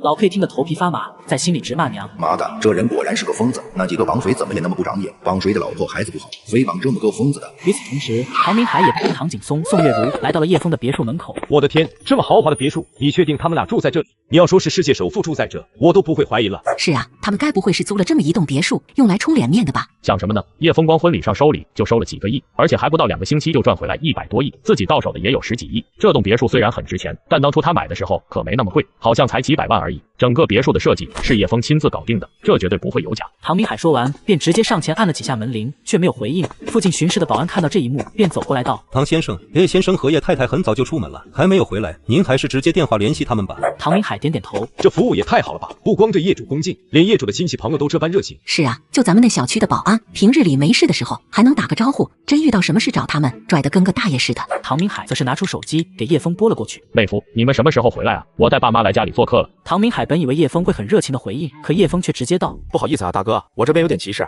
不知道什么时候能回去，你先带爸妈回家吧，等忙完了，我再和薇薇一起去家里。此话一出，唐明海顿时眉头一皱，不高兴的道：有多忙的事情啊？我们在这等你就是了，或者你把门打开，我先带爸妈进去坐坐，参观一下。叶枫却考虑到唐仲威现在情况不明，如果留他们在家里，到时候万一唐仲威和诺诺受了伤，回到家可就不好解释了。想到这，叶枫只能硬着头皮道：你们还是回去吧，我不知道什么时候才能回去呢，也许很快，也许几天，说不准。唐明海听得更不高兴了。那薇薇呢？她没那么忙吧？我给她打电话问问。她也忙得很，你电话打不通的。行了，我知道了。唐明海说罢就挂断了电话，又给唐仲威拨了过去，可电话却始终无法接通。怎么了？唐明海心中虽有不快，却不敢表现得太明显，只能道：那什么，叶枫和薇薇身边还有一堆重要的客人等着招待，不知道什么时候能回来，要不然我们先回家，等他们忙完了再说吧。什么重要的客人？比自己家人还重要？你不是说让他开门，我们先进去坐着等吗？怎么，他不愿意让我们进去？在唐明海听来，叶枫就是这个意思，可这种话也不好真说出来，他只能敷衍道：叶枫没这个意思，他就是觉得让咱们等太久了不好意思，而且也不确定哪天能回来，要是3、5天才能回来，难道你们要在这住3、5天吗？先回去吧，不急这一时。唐景松还是从儿子脸上看出了为难，心中顿时有了猜测，沉声问道：我问你，是不是叶枫不愿意让我们进去？他没这样说，爸，你别多想。那你现在就让他把门打开，别跟我说人没回来，门开不了。我知道这种电磁锁都可以远程开门的，敢糊弄我，老子把你头锤爆！唐明海苦笑，他哪里有本事开门？叶枫不给密码，他也只能站在外面。把你手机给我。你要干嘛？宋月如懒得跟他说，直接把手机抢了过来，给叶枫打电话道：叶枫，马上把你家门打开，然后和微微立刻回家里来。我不管你身边有多重要的客人，如果你觉得我们的地位没那些人高，你就直接说。叶枫也知道宋月如生气了，可他又不好解释清楚原因，只能道：妈，您别生气，我这边真的有急事走不开。行了，那就不用回来了，当我们不配。走，回家。妈，你别生气啊，说不定叶枫那边真有什么要紧的事情。多要紧的事能比我们还重要？而且人家连让我们进去坐坐的兴趣都没有。要我看，他之前忍着，就是在用婚礼来吸引注意力，等着我们来巴结他，讨好他，好一雪前耻是吧？唐明海，你是真缺脑子。唐明海听得正然，虽然他觉得叶枫应该不会这样做，可眼下发生的事情似乎又和老妈说的差不多。这个叶枫，多好的机会，你到底在搞什么鬼？此时唐景松也认同了宋月如的说法，气得冲着大门就一脚踹过去。干什么呢？我踹我女儿家的门，关你们屁事！狗拿耗子多管闲事。这是我爸妈，今天心情不好，没什么事。和他们有什么好解释的？狗眼看人低的家伙，给我滚回来！唐明海连忙跑回去拉着唐景松和宋月如就走，看着一家三口离开，两个保安纷纷撇嘴道：什么东西？以为自己是叶先生的岳父岳母就了不起了吗？狗仗人势。另一边，挂断电话后的叶枫同样叹息了一声。微微和诺诺突然被绑架，打乱了我所有的计划，只能说天意如此了吧。想到这，叶枫就一把将老 K 拽了过来。现在情况怎么样？你的人到底有没有用心去找？我保证他们一定会用心去找的，但荣城这么大，别说是被绑架的，就算光明正大站在大街上，想找到也不是一时半会能做到的。叶先生，再给我一点时间，我保证一定能找到他们。这时候，叶枫的手机又响了起来。叶先生，钱准备好了吗？什么时候能汇款？我刚和银行交涉过，他们说金额太大，又是汇往海外账户的，需要进行审查，让我提交原因。我正在找熟悉的人弄一个假的项目提报上去，还需要走一段时间流程。叶先生，你可别耍我们，别忘了你老婆孩子的命还在我们手里。我怎么可能耍你们？如果你们不信，可以自己去银行问，一个亿汇往海外到底有多麻烦。总之你放心，我既然愿意配合你们，就不会乱来。但是我想看看他们俩现在的情况，如果不能确保他们平安，我汇款没有任何意义。很快，那边就传来了唐仲威的哭声：老公，微微，你们没事吧？他们有没有对你们做什么？没有，我没事，就是诺诺很害怕，还有点发烧，他们不肯让我们去医院。叶先生，现在确认你老婆孩子没事了吧？我女儿发烧了，为什么不给她治疗？我们是绑匪，不是医生。如果你汇款的动作足够快，我保证你女儿有足够的时间接受治疗。但如果你总是拖拖拉拉的，但可能等你见到他们的时候，就是2具尸体了。叶枫愤怒的想把手机砸了，但深呼吸几次后，他缓缓把手放了下来，立刻通知你的人，询问他们是否听见哪里在放歌，是动画片《喜羊羊》的主题曲。好，我这就给他们打电话。老 K 说着，有些为难的示意身上的绳索。叶先生，您这里这么多人，我肯定跑不掉的，能不能先把我松开？这样我通知他们的时候，动作也能快一点。给他解开吧。等保镖过来把绳索解开后，老 K 也很干脆的拿着手机开始一个个打电话，询问有没有人听到《喜羊羊》的主题曲。不知道打了多少个电话后，老 K 的声调忽然变了。你听到了，在哪个位置？黄杨路幼儿园附近。叶先生，我的一个手下说，他在黄杨路的一家小幼儿园附近听到了这首歌，但并没有发现您老婆孩子的踪迹，也不确定是不是您说的那个地方。多喊几个人过去找，不让他们找一个声音足够大，最少能覆盖100-200米范围内的移动音箱。好。老 K 吩咐完没多久，很快手下人就把东西找来了，让他们随便放歌，手机不要挂断。好。只见老 K 举着自己的手机，很快里面就传来了歌声。叶枫则拿出自己的手机，给那个海外账户转入了1000万元。没过多久，对方就打来了电话。叶先生，为什么只汇入1000万？你该不会是想和我们讨价还价吧？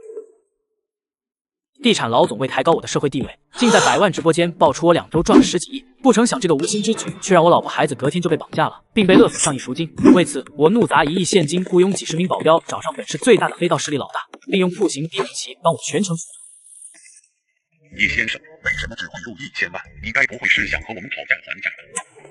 叶枫仔细倾听着手机里的背景声，同时回答道：不是说了吗？要走流程，我好说歹说才让他们同意先汇1000万，就当是我的诚意，剩下的钱我会尽快催促他们走完流程打进去。看到叶枫的字条，老 K 点点头，连忙躲到一旁开始指挥手下。随着一个个方向的变化，叶枫终于在手机里听到的音乐声开始逐渐增大。我懒得跟你废话，半个小时内如果看不到剩下的钱打在这个地里，你就等着收尸。老 K， 你的手下现在在哪个位置？幼儿园往南80米左右，附近是一片自建房。所有的人跟我走。在离开办公室前，叶枫回头看了老 K 一眼。如果我能把老婆孩子救回来，自当负荆请罪。今天的事情得罪了。说完，叶枫带人迅速离开。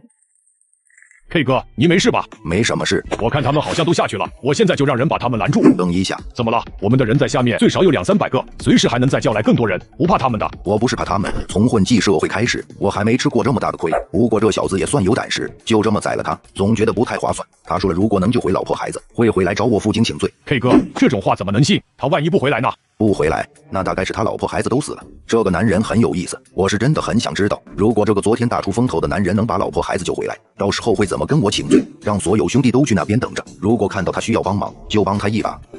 K 哥，您吃了这么大的亏，怎么还要帮那家伙？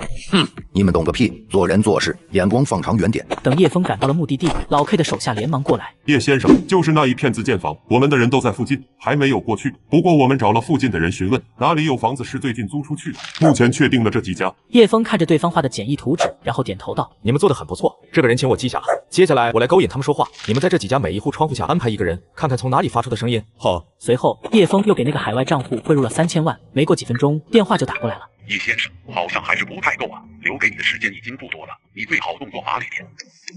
我要和我老婆说话。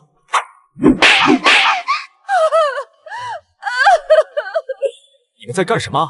也没什么，就是让人揍了你老婆2巴掌，让她哭大声点，好让你听到而已。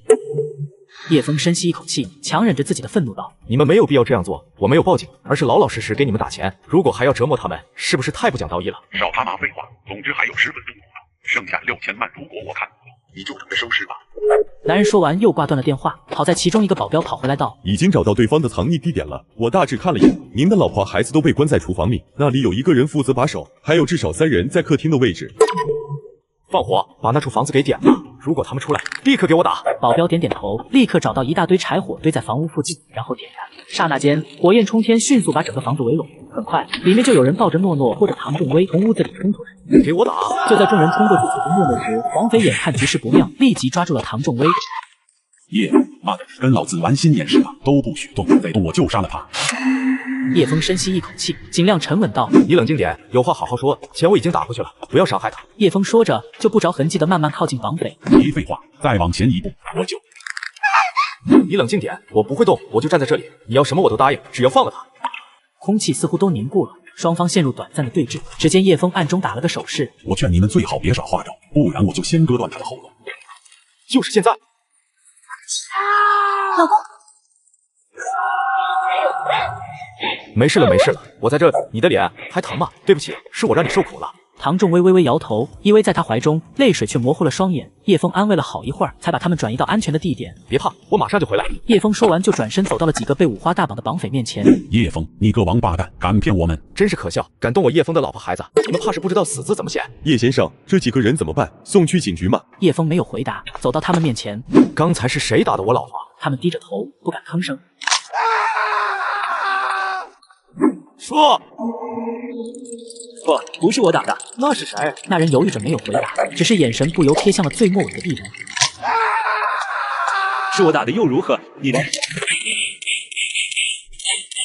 待叶枫停手时，对方已经浑身抽搐的哼哼，连说话的力气都没有。叶枫这才看向另外几人，目光阴冷。这是我老婆孩子第一次被绑，所以你们还能活着。但是以后我会做好万全的准备，谁敢动他们，谁就一定要死。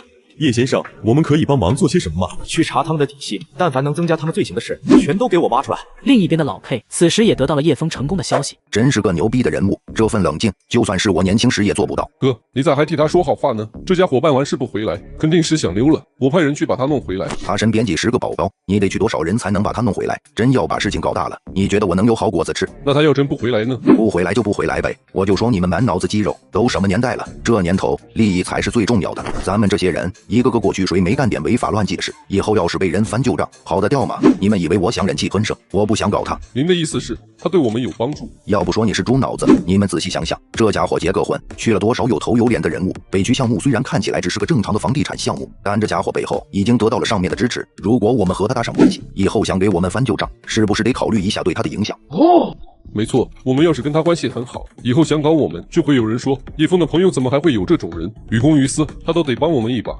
现在明白我为什么让他走了吧？不跟他成为敌人，对我们来说只有好处。再说了，这家伙的手段你们又不是没看到，我就问问，除非真的深夜敲他闷棍，如果是正面搞，你们谁有信心搞得过他？几人面面相觑，都沉默了。爸妈今天本来是要来做客的，但你当时情况不明，我就让他们先走了。估计他们又要误会我不想让进门，气得够呛。要不要先给大哥打个电话说一声？爸妈来了，那我给大哥解释一下吧。我觉得最好还是不要说绑架的事情，免得他们担心。唐仲威点点头，就拿出手机给唐明海打了过去。哥，爸妈今天来做客了。是啊，我都带他们到门口了。结果叶枫死活不愿意给我们开门，爸妈气得脸都黑了，说被叶枫耍了。你们俩搞什么名堂啊？该不会真像爸妈说的那样故意耍我们吧？要是真不想搞好关系，就明说，何必弄这些花里胡哨的？唐仲威本来心里就慌，现在听到唐明海的话，更觉得委屈至极，他不禁就哭了出来。哎，你这是干嘛？不就说你2句，怎么还哭了？行，我不说了，好吧。眼看着老婆情绪有点崩溃的样子，叶枫连忙把电话拿过来道：“大哥，先这样吧，有什么事回头再说。”这行吧，那你们先休息，过2天再说。经过1天的休整，第2天，叶枫就喊来了1名1级保镖，一起来到老 K 的公司。叶先生，请在这里直播。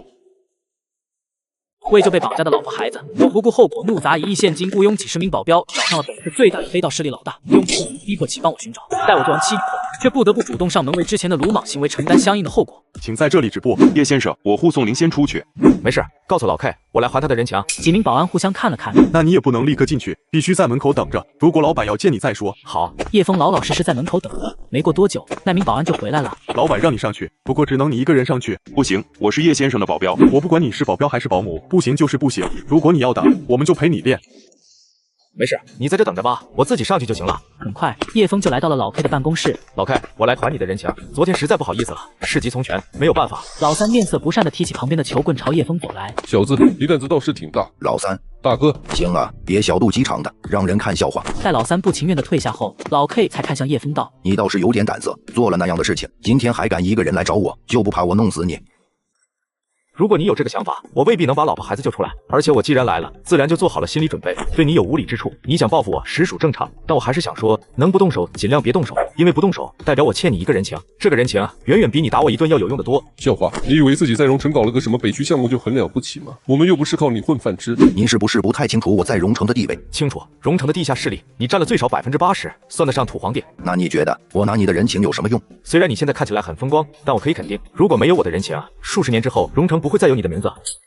他娘的，你小子也太嚣张了，欠揍是吧？行了，你就少说2句，咋咋呼呼的干什么？老 K 疑惑地看着叶枫，这家伙什么意思？难道他想借用官方的力量做什么事？其实叶枫说这话是因为数十年后的荣城的确没听过有关于老 K 的事情，但老 K 显然是误会了他的意思。那你说说看，你的人情能为我带来什么？我知道你这些年已经洗白上岸，但是想彻底和过去告别，只靠现在的这些并不够。你想继续存在于荣城的历史，就要和过去彻底斩断联系。如果你相信我，我可以为你做一份未来的发展规划，让你能够安然无恙的继续活下去。行，那你来规划一下，我看看到底能规划出什么花来。叶枫将早就写好的规划方案拿了出来。这就是你的规划？你让我把所有产业全部转出去，然后去做金融？是的，你的旧产业都和过去有关联，必须全转出去。而金融业随着国家的发展，未来会有很大的提升空间。不说别的，就算你把这些钱拿出来，按我说的买一些固定的基金，未来几10年的收益都不会比你现在的产业低。哥，别听他的，这家伙在耍你。老 K 却沉默不语，拿起来那些规划方案，开始一张张的认真看起来。你这东西越看越有搞头啊，有没有亏的可能？没有。叶枫肯定的语气和表情让老 K 觉得愕然。怎么这家伙这么自信，说的好像这事情已经真实发生过了一样？哥，你不会真打算相信这小子说的吧？他又不是神仙，怎么可能知道未来怎么发展？我觉得他就是在故弄玄虚。如果给你20亿，你能在2个星期内赚回来100多亿吗？我当然不行，我对金融行业又不了解。但是他了解，这小子2个星期赚回来100多亿，你觉得这是运气好？咱们又不是没有炒过股，那么大的资金，就算你真获利很多，如果想在2周内出手，股价肯定会大幅降低。可是他在更加复杂多变的期货市场上做到了，你说我应不应该信他？可是不对，虽然我们和这家伙有仇，但他今天来可是负荆请罪的。如果大哥不愿意报复，那我们双方其实就没什么仇恨可言。只要他不想找死，就不可能坑我们。老 K 知道自己这个拜把子兄弟想明白了，便看向叶枫：“你能给我一个保证吗？我拿命向你保证。”好小子，比我还狠。行，就冲你这双会计，昨天的事情一笔勾销。至于这份规划方案，我得考虑一下。那么多东西，你让我一下全都卖了，跟你去做金融，说实话，我心里还是有点没底的。这个可以理解，反正在我看来，你的获利周期长达30-50年，不急于这一时。那不说这个了，走，一块吃顿饭，就当交朋友了。这个面子，你总该要给吧？老 K 给足了面子，叶枫当然不会拒绝。保镖见到叶枫出来，正要上前，却被几名保安给拦住。那是人家的宝宝，你们拦着干什么？都给我记住了，以后叶先生就是我的好朋友，他来这里不管干什么说什么，你们就当是看见我，听见没有？此话一出，众人面面相觑，一脸不敢置信。没听错吧？老板昨天差点被这小子用水泥活埋，今天就成最好的朋友了。都聋了吗？听见了，听见了。呵呵，一群耳朵不好使的。算了算了，不跟他们一般见识。叶先生想吃点什么？在老 K 的盛情邀请下，叶枫来到了一家唐仲威经常提起的饭店。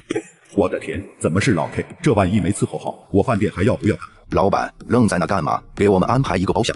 那个，老板们想吃什么，请随意。哈哈，我今天心情好，把你们这儿的招牌菜都给我弄上来。与此同时，唐景松、宋月如以及宋天瑞等人也都来到了这家饭店。微微的婚礼也结束了，我打算明天就回去了。这么快，不再多玩2天了？不了，已经多待了好几天了，我那边还有不少事情等着我去处理呢。老板，给我们安排个包厢。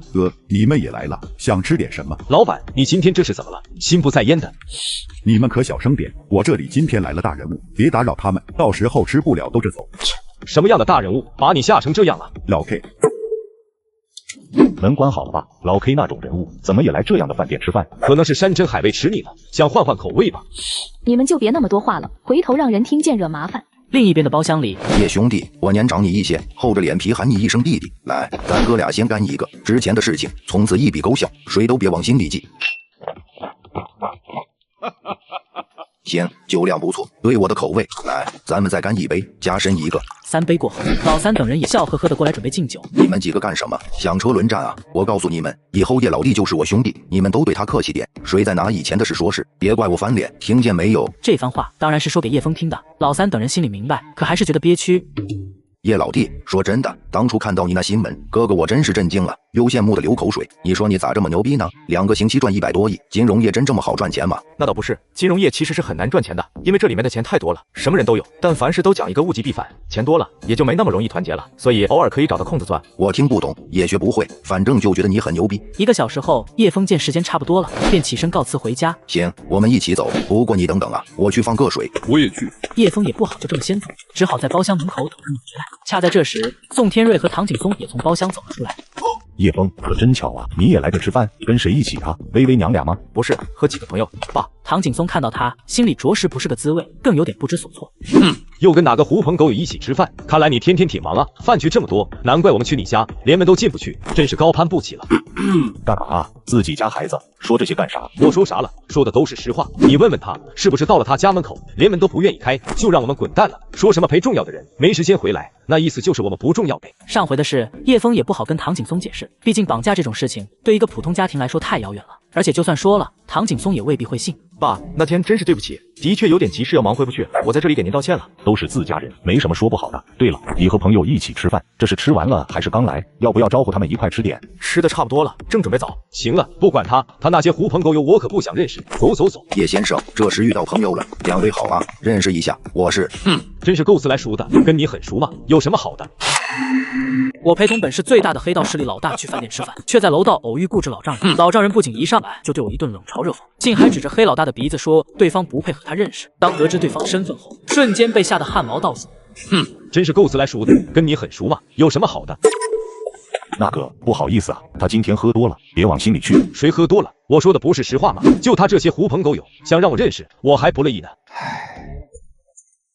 爸，给你们介绍一下，这位是老 K， 我想你们应该都听过他的名字吧？老 K？ 哪个老 K？ 不会是那个老 K 吧？荣城应该没有第2个叫老 K 的人了。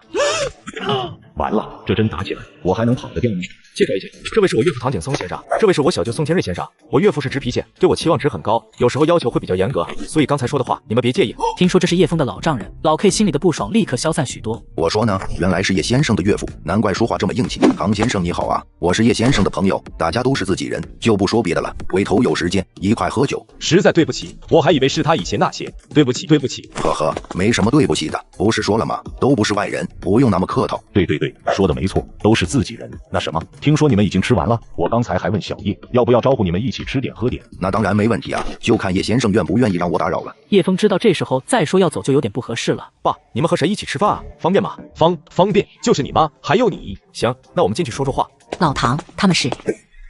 那是老 K。什么老 K？ 你看不到叶枫他？你说的老 K 该不会是？就是他，你忘了前几年咱们还在新闻上看过他？宋月如惊骇地看着老 K 等人，细密的汗珠从额头滚落。叶枫怎么会和老 K 一起进来？他们认识？他们好像是朋友，不知道怎么认识的，但看起来关系挺不错。叶先生，你看热闹的，我们一进来都没人吭声啊，搞得好像我们不受欢迎一样。没有，只不过您的名气太大，我们都是小老百姓，很少和大人物一块吃饭，有点紧张罢了。有什么好紧张的？我跟叶先生是好朋友，有很多事情还得靠叶先生帮忙。你们是叶先生的长辈，虽然年龄上我们差不多，但要论辈分，叶先生喊我一声老哥，我得喊你们叔叔阿姨才对。此话一出，唐景松等人被吓得够呛。爸妈，以前我有很多做的不对的地方，包括上次因为有事没能及时回家，实在对不起。我在这里给你们赔不是了，希望能原谅我。我干了，你们随意。好。唐景松和宋月如对视一眼，也不敢多说什么，连忙也干了一杯酒。总之，这顿饭吃的宋家人胆战心惊。叶老弟，哥哥还没醉过呢，以后再喝。好，以后一定。等司机开车离开，叶枫一转头，只见宋天瑞等人都满脸尴尬，还气松了口气。你们开车了吗？要不要我送你们回去？我打车去酒店就行了，要不然你把他们送回去吧。行。换个时候，唐景松和宋月如肯定会毫不犹豫的拒绝，可现在他们一句话都说不出来。叶枫喊了个代价，把两人送回了家。爸妈，如果明天没什么事，来家里吃饭吧。唐景松和宋月如对视一眼，都不敢立刻回答。这要是答应了，不显得我们上赶着巴结他吗？可不答应吧，老 K 可不是好惹的呀。爸妈，以前很多事情都是我没做好，我想有个改过自新的机会。我向你们保证，一定会对微微和诺诺更好。那什么，我们明天看情况。水果店挺忙的，不一定有时间。没关系，无论多晚我都可以等。那行吧，明天再说，我们先走了。你跟他说那么多干嘛？明天要去你自己去，我可不去。那你刚才怎么不吭声？现在数落我倒挺有脾气的。我那不是看他和老 K。哼。另一边的叶枫回到家，看到唐仲威坐在沙发上，怎么这么晚还没睡？你不回来，我睡不着，我怕你会和老 K 起冲突。放心吧，都解决了，还跟老 K 他们一块吃了个饭。对了，我还碰到了爸妈，我邀请他们明天来家里做客。那他们愿意来吗？没有确定，但问题应该不大。就算明天不来，可能后天就来了。怎么了？总觉得让你受委屈了，心里很不好受。没什么委屈的，都是一家人，有误会说开了就好。第二天一大早，唐明海接到了唐景松的电话，去小妹那？为什么？还能为什么？当然是去吃饭。难道给你说媳妇啊？妈不会是去掀桌子的吧？放屁！你脑子里想什么呢？以为我们是干嘛的？谁要去掀桌子的？胡说八道！那好端端的，怎么会突然想起来去吃饭？上次没给你们开门，不是气的。行了行了，不去行了吧？唐景松气的直接挂断电话。唐明海想了想，干脆给唐仲威拨了过去。爸妈说去你那吃饭，你知道吗？知道啊，怎么了？我都买好菜了。你知道，你们不是昨天叶枫和朋友一起吃饭的时候碰到爸妈了，可能已经和解了。反正我听他的意思，爸妈态度还是不错的。你怎么突然想起来问这个？爸妈给你打电话了？唐明海嘴里发苦，也不敢说老爸被他气得直接挂了电话，说不去了，他只能委婉道：是给我打电话了。那什么，我去接爸妈，回头再说。好。挂断电话后，唐明海以最快的速度来到了水果店。哎呦，爸妈，这些粗活我来做就行了。去，你来干什么？那什么，小妹让我来接你们，不是说了吗？不去。完了，好不容易等到爸妈能跟小妹和解，这要是让我给讲黄了，我怕是一年都睡不着觉了。爸，我不就是随便问了几句吗？我知道错了，您别生气了，实在不行，您抽我一顿。我看你的确欠抽，平时让你干点什么事，推三阻四的，今天怎么的，转性了？看你这一脸巴结的样子，丢不丢人？唐明海干笑几声，自顾自地搬着水果。行了，在这装模作样的，你平时也多锻炼锻炼，才搬几箱东西就累成这样，还是不是个男人了？那咱们现在能去了吗？去哪？一会客人就来了，我可没时间乱跑。唐明海急得都快哭了。看你以后还敢那么多废话不？不敢了。唐明海听出了意思，连忙把唐景松和宋月如送到了车上，然后自己则跑回去用塑料袋装了一堆水果。带这么多水果干什么？第一次去人家的新家，总不能空着手吧？回头让人家说咱们家不懂礼节。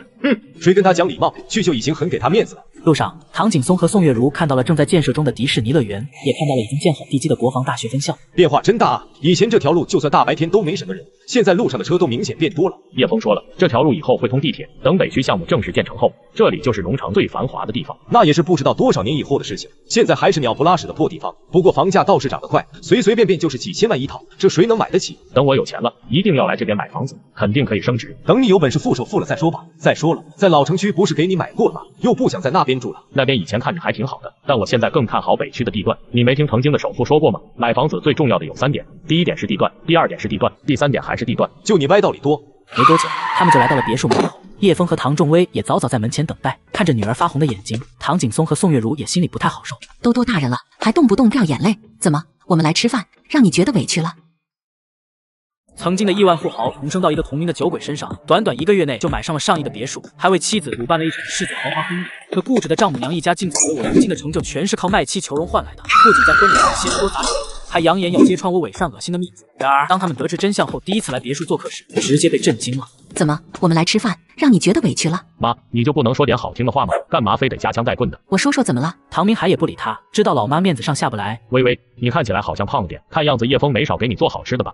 他对我挺好的，每天都亲自下厨给我们做吃的，说外面的饭菜不够健康，能少吃就少吃。这都是我应该做的。爸妈，我们进去吧。唐景松和宋月如走进别墅，顿时被各种装修给震惊到了。看呆了吧？我第一次来的时候也被震撼到了，这样的别墅竟然能在蓉城出现，而且还是叶枫亲手设计的，真是太了不起了。这别墅是叶枫自己设计的，他还有这样的本事？最开始我也不相信，可你们知道他和葛总是怎么认识的吗？就是我画的设计图，人家不满意，叶枫只用1个小时就帮我重新设计了一套，把葛总震得不行，差点就直接签约了。可叶枫说那栋别墅可能有问题，劝葛总不要买。结果你们猜怎么着？要说就赶紧说，能猜得出来还用你说？嘿嘿，结果葛总找人去调查了一下，别墅还真存在很多经济纠纷，所以葛总才对叶枫那么看重。后来北区项目还没出政策，叶枫就劝葛总在北区买下了最好的地块，然后还帮葛总在金融市场上赚回来100多亿，这些事加一起，才是葛总对他无比看重的原因。唐景松和宋月如跟听天书似的，这么牛逼的人物，还是他们那个曾经废物的女婿吗？爸妈，你们先坐会儿，吃点水果什么的，我去厨房做饭，等吃饭的时候我们再聊。唐景松看着叶枫走远，才不敢相信的问道：他真会做饭？以前这小子可是个连酱油瓶子倒了都不会付的人。他做饭很好吃的，大哥和小舅他们都吃过。没错，的确很好吃，不比高级餐厅的大厨差。有这么好吗？那我一回还真要见识一下，看看被你们夸上天的饭菜到底怎么样。这话也算缓和了彼此的关系。此时诺诺也乖巧的跑了过来。外公，吃糖，我爸爸做的很好吃哦。你爸爸还会做糖？我看他是骗你的吧，肯定是从外面买回来的。才不是呢，我爸爸就是会做糖，妈妈也知道的。是啊，家里的这些糖都是叶枫亲手做的，说外面做的添加剂太多，不健康。爸，你就少说2句吧，来都来了，还讲这些干什么？喝茶。微微，我看这茶不错啊，挺香的，在哪买的？唐景松下意识前抿了一口，顿时就觉得口舌生津，当真是极品的好茶。叶枫之前不知道从哪买的，我也不是很清楚。你们要是喜欢的话，回头带点走。好，我喜欢。唐景松心里也是一喜，只是面上还故作淡定，不为所动。厕所在哪？我带你去。唐景松跟着他朝厕所走去，路过厨房时，他特意瞥了眼，见叶枫正在颠勺。颠勺的手法还是很娴熟的，看样子不像是在故弄玄虚。等唐景松从厕所回来时，就看到宋月如和唐仲威已经抱在一起哭得稀里哗啦。妈，这么多年的矛盾，我终于跟您说开了。唐景松和唐明海看着，也是多有感慨。好了，大好的日子，高兴点，别哭哭啼啼的。许久后，叶枫做好了一桌子的美味佳肴。爸妈，以前的事我有诸多不对，让薇薇娘俩受了不少苦，但请你们二老放心，以后不会再发生这样的事。如果做不到，我宁愿天打雷劈。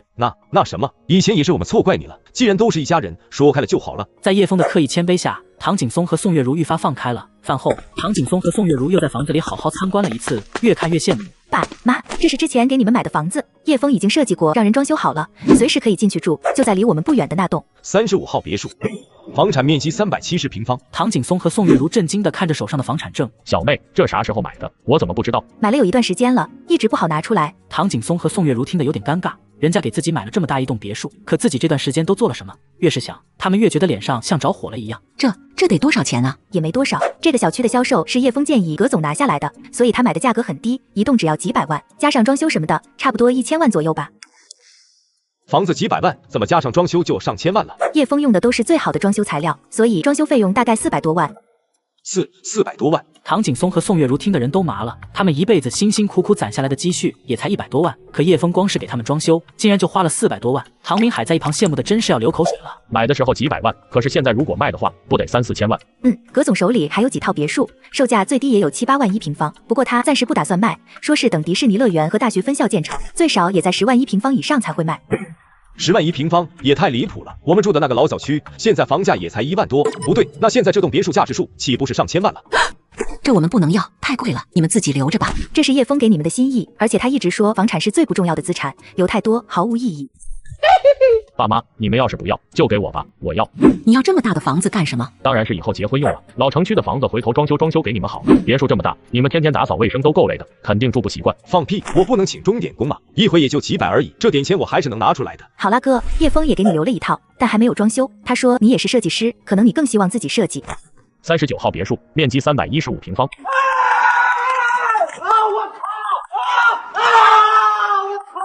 哥，你们喜欢就好。小妹，跟妹夫比，我算什么狗屁设计师？你能不能跟叶枫说说，让他帮我设计设计，我全交给他了。至于装修费，以他的眼光弄的东西，我现在肯定拿不出那么多钱，先欠着，等有钱了再还给你们。瞧你这点出息，得了便宜还卖乖，装修的钱自己搞定，有钱就装，没钱就不装。没事的吧？这点装修费也不算太多。再说了，大哥又不是不还了。就是小妹都不介意，你们俩急什么眼？啥叫急眼？这送的2栋别墅加起来都差不多5000万了，你现在还想从叶枫这里赊账装修，还要不要脸？哼，我现在一年少说也能赚上100万，就算装修个几百万，努力，几年也就还清了。现在哪个女孩没房子愿意跟你结婚啊？难道你们要我先把装修的钱攒够了再去找女朋友啊？你不能先在老城区的房子住着吗？等以后有钱了再说。有更好的房子不住，等着干嘛？大不了我按银行利息给小妹嘛，又不让她吃亏。那也行，就这样说吧，一点小钱没必要的。唐景松和宋月如听的心跳都漏了半拍。从什么时候开始，自己的闺女面对几百万的时候都能随口一句小钱了？接着，唐景松和宋月如又去了新别墅看了看，这一看就惊喜的不行。好，装修的太好了，怪不得要几百万呢。随后，唐明海又跑去自己的那栋别墅里，兴奋的指手画脚的想象着未来的生活。妹夫，我这套就全交给你了。哈哈，大哥，你要是让我帮忙设计，就得相信我才行。当然相信你，我就是有点兴奋。那什么，设计归你管，你说怎么装就怎么装，我绝对不瞎掺和。本来就应该这样，你的设计功底没人家好，就老老实实的多看多学。早些时候你们可不这样说话，怎么的？一套别墅把你们彻底收买。晚上几人还是在叶枫这里吃的晚饭，气氛比中午好太多了。只见唐景松和叶枫推杯交盏，勾肩搭背，就差称兄道弟了。微微啊，和老 K 那种人一定要保持距离，如果叶枫跟他距离太近，怕是会有麻烦。放心吧妈，叶枫是个聪明人，他知道该做什么，不该做什么。不过还是谢谢妈。傻孩子，跟我有什么好谢的？说起来，叶枫是怎么突然变化这么大的？我也不知道，我觉得是我们一直以来太轻视他了。如果不是那次在葛总那抓住了机遇，还不知道什么时候能崛起。所以我一直都觉得很内疚。如果早点看到他的优点，全力支持他，也许他就不会颓废那么多年了。难道真是我们耽误了叶枫的发挥？毕竟就是我们一直不看好他，无论他做什么，都要批评他不够稳重，好高骛远。想到这，宋月如不禁有些羞愧。妈，你也不用想那么多，别说你了，就算我和他共同生活这么多年，不也是才发现没多久吗？唉，就觉得挺对不起你们的。看到没有，这是我女婿送的毛子，厉害吧？喝多了就别那么多话，丢不丢人？妈，你们路上小心，到家了给我来个电话。放心吧，我们又不是小孩子了，时间不早了，你们也收拾收拾休息吧。那个叶枫啊，哪天有空了来家里坐坐。你弄的那个什么外卖软件，我们不是太会用。行，回头有空我去家里教你们用。直到车尾灯消失在视野中，唐仲威才拉着叶枫感慨道：“就这么和爸妈和解了吗？总觉得好像有点不太真实。有什么不真实的？你会不会觉得我爸妈太势利眼？以前你赚不到钱的时候，他们对你冷言冷语的，现在有钱了，很容易就热情起来。他们又没做错什么。如果诺诺以后找个没出息的老公，我可能比他们的态度还要差呢。只要是父母，就不会希望女儿嫁给一个窝囊废。所以我一直说，从来没怪过他们。老公，你真好。”第二天一早，刚准备出门的叶枫就接到了一通电话。喂，是叶先生吗？我是之前买您老房子的人，这边有位您家里的亲戚，说联系不到你了。家里的亲戚，我记得这副身体的父母早亡，再加上穷，也就和家里这些亲戚断了联系。当时结婚时也就来了个远房的表叔，这次突然就来，也不知道是干什么。那您把电话给他吧。叶明吗？我是你六叔啊，你结婚的时候我还来过呢，记得吧？叶枫记起来，这是唯一印象还算不错的远房表叔。当然记得，您是找我有什么事吗？当然有事，还是大好事。那什么，电话里说着不方便，你现在搬哪去了？我去找你，或者你来找我。正好我要出门，您在房子那等我一下，大概20-30分钟左右。好。怎么了？谁打来的电话？老家的人，我今天开你的那辆国产车去看看。爸妈，那你先带诺诺去，我有点事情，一会就到。好，怎么不开自己那辆 A8？毕竟是老家那边的人，太招摇了，容易多事。好，那你路上慢点。随后叶枫就开着那辆10万左右的国产车来到了老房子，只见那印象中的六叔竟然比想象中还要苍老。六叔，吃早饭没？好小子，看来混得可以啊，连车都买上了。还行吧。您这次来找我，到底是因为什么事？是叶家以前有个二爷打仗没回来，大家都以为他死了，可他最近突然回国，还说在国外发了大财，可惜儿女都去世了，他就只能回国内，准备把钱都分给亲戚，每家都能捞一笔呢。但我今天才知道，居然没有人通知你，你赶紧回去报名领钱吧。身价数十亿的我，竟被老家来的六叔硬拉着回村分千万家产。当我出现的一刻，一众亲戚顿露丑恶嘴脸，嚣张堂弟怒斥六叔多管闲事。当我表明只是回来走个过场，却被堂弟嘲笑我开着10几万的破国产车跑来装什么逼。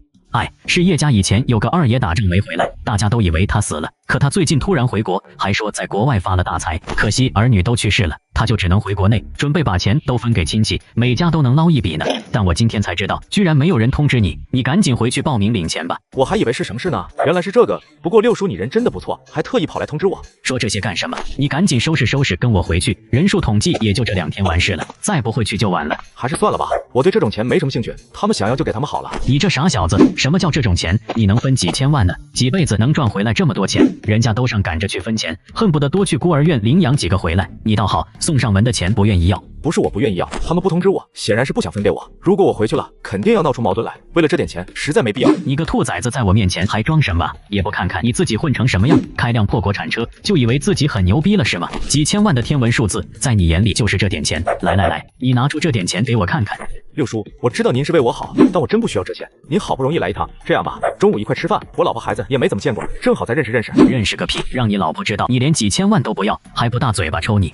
你必须跟我回去，他们明摆着要占你便宜，你还不回去，这不是脑子有问题吗？我不管你小子到底怎么想的，反正你把钱拿到手，哪怕扔大街上我都懒得问。六叔，我真不需要。别犟了，当年你爸去世的时候就让我照顾好你，可这么多年我自己都混得不如人意，也没什么本事照顾你。好在你争气，能吃饱喝足，但这事是我唯一能为你做的。如果你不去，等我死了下去见到你爸，我怎么跟他交代了？看着六叔红润的眼眶，叶枫也很珍惜这样的亲情，他真诚的道：我如果回去了，你恐怕要得罪很多人。得罪就得罪，当年你爸对他们多好啊，明明你才是最应该分到钱的，可他们却故意不提你的名字，那些没良心的东西，不处就不处了。那行吧，回去也不是不可以，不过就别说是你来通知我的了，不然的话我都不怕。你怕个屁！大老爷们哪这么多顾忌？不是你输我吹牛逼，要是论打架，家里没一个能干得过我的。他们要是不服，尽管来试试。哈哈，这又不是打拳赛，哪有人会来找你打架？这样，中午先一起吃顿饭，等吃完了饭。不行，饭什么时候不能吃？你先回去把事给办了，钱拿到手，你想不请我吃饭都不行。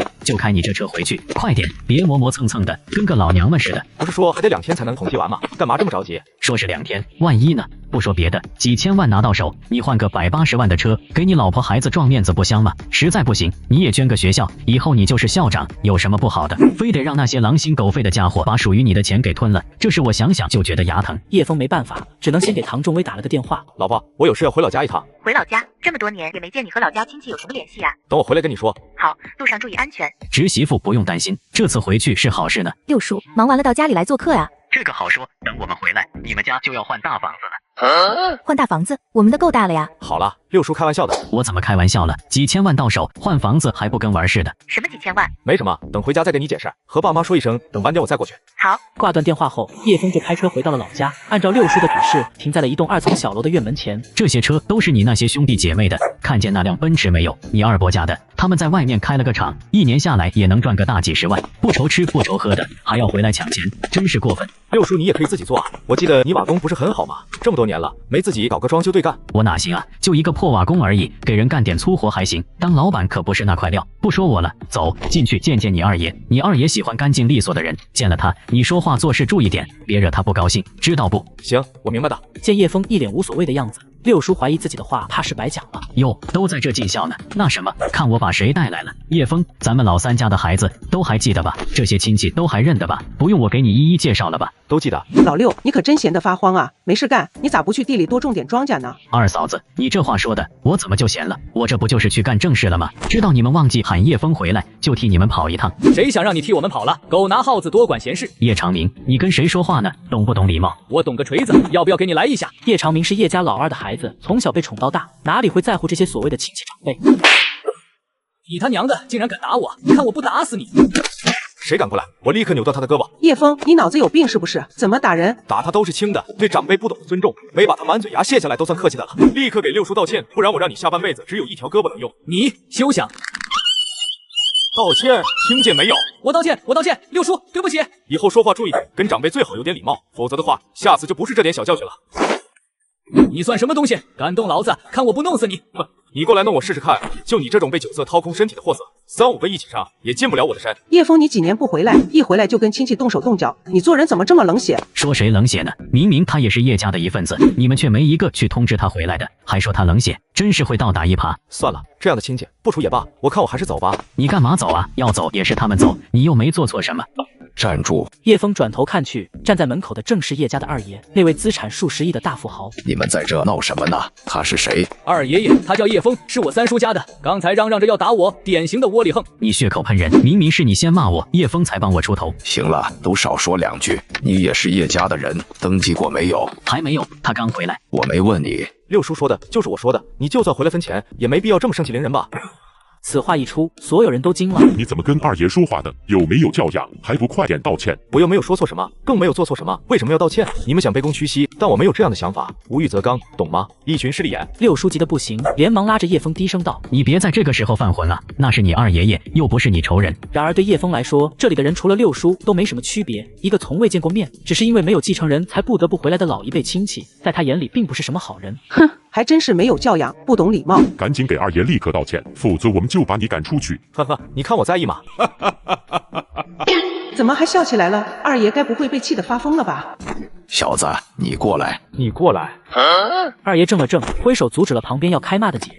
所有人都惊讶地看着回来后一直很是威严的二爷。今年多大了？虽然不知道你为什么对我敌意这么大，但我好歹也算你长辈，回答这种无伤大雅的问题，应该不会违反你的原则吧？29。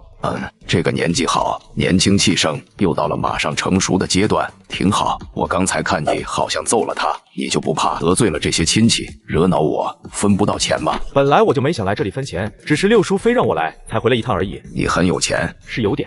我可看到了，他开一辆不超过15万的破国产车，还说自己有钱，真会吹牛逼。叶枫瞥了他一眼，却没有反驳，因为有些人不配得到自己的反驳。这个年轻人被人拆台，还能表现得这么镇定，倒是对我的脾气。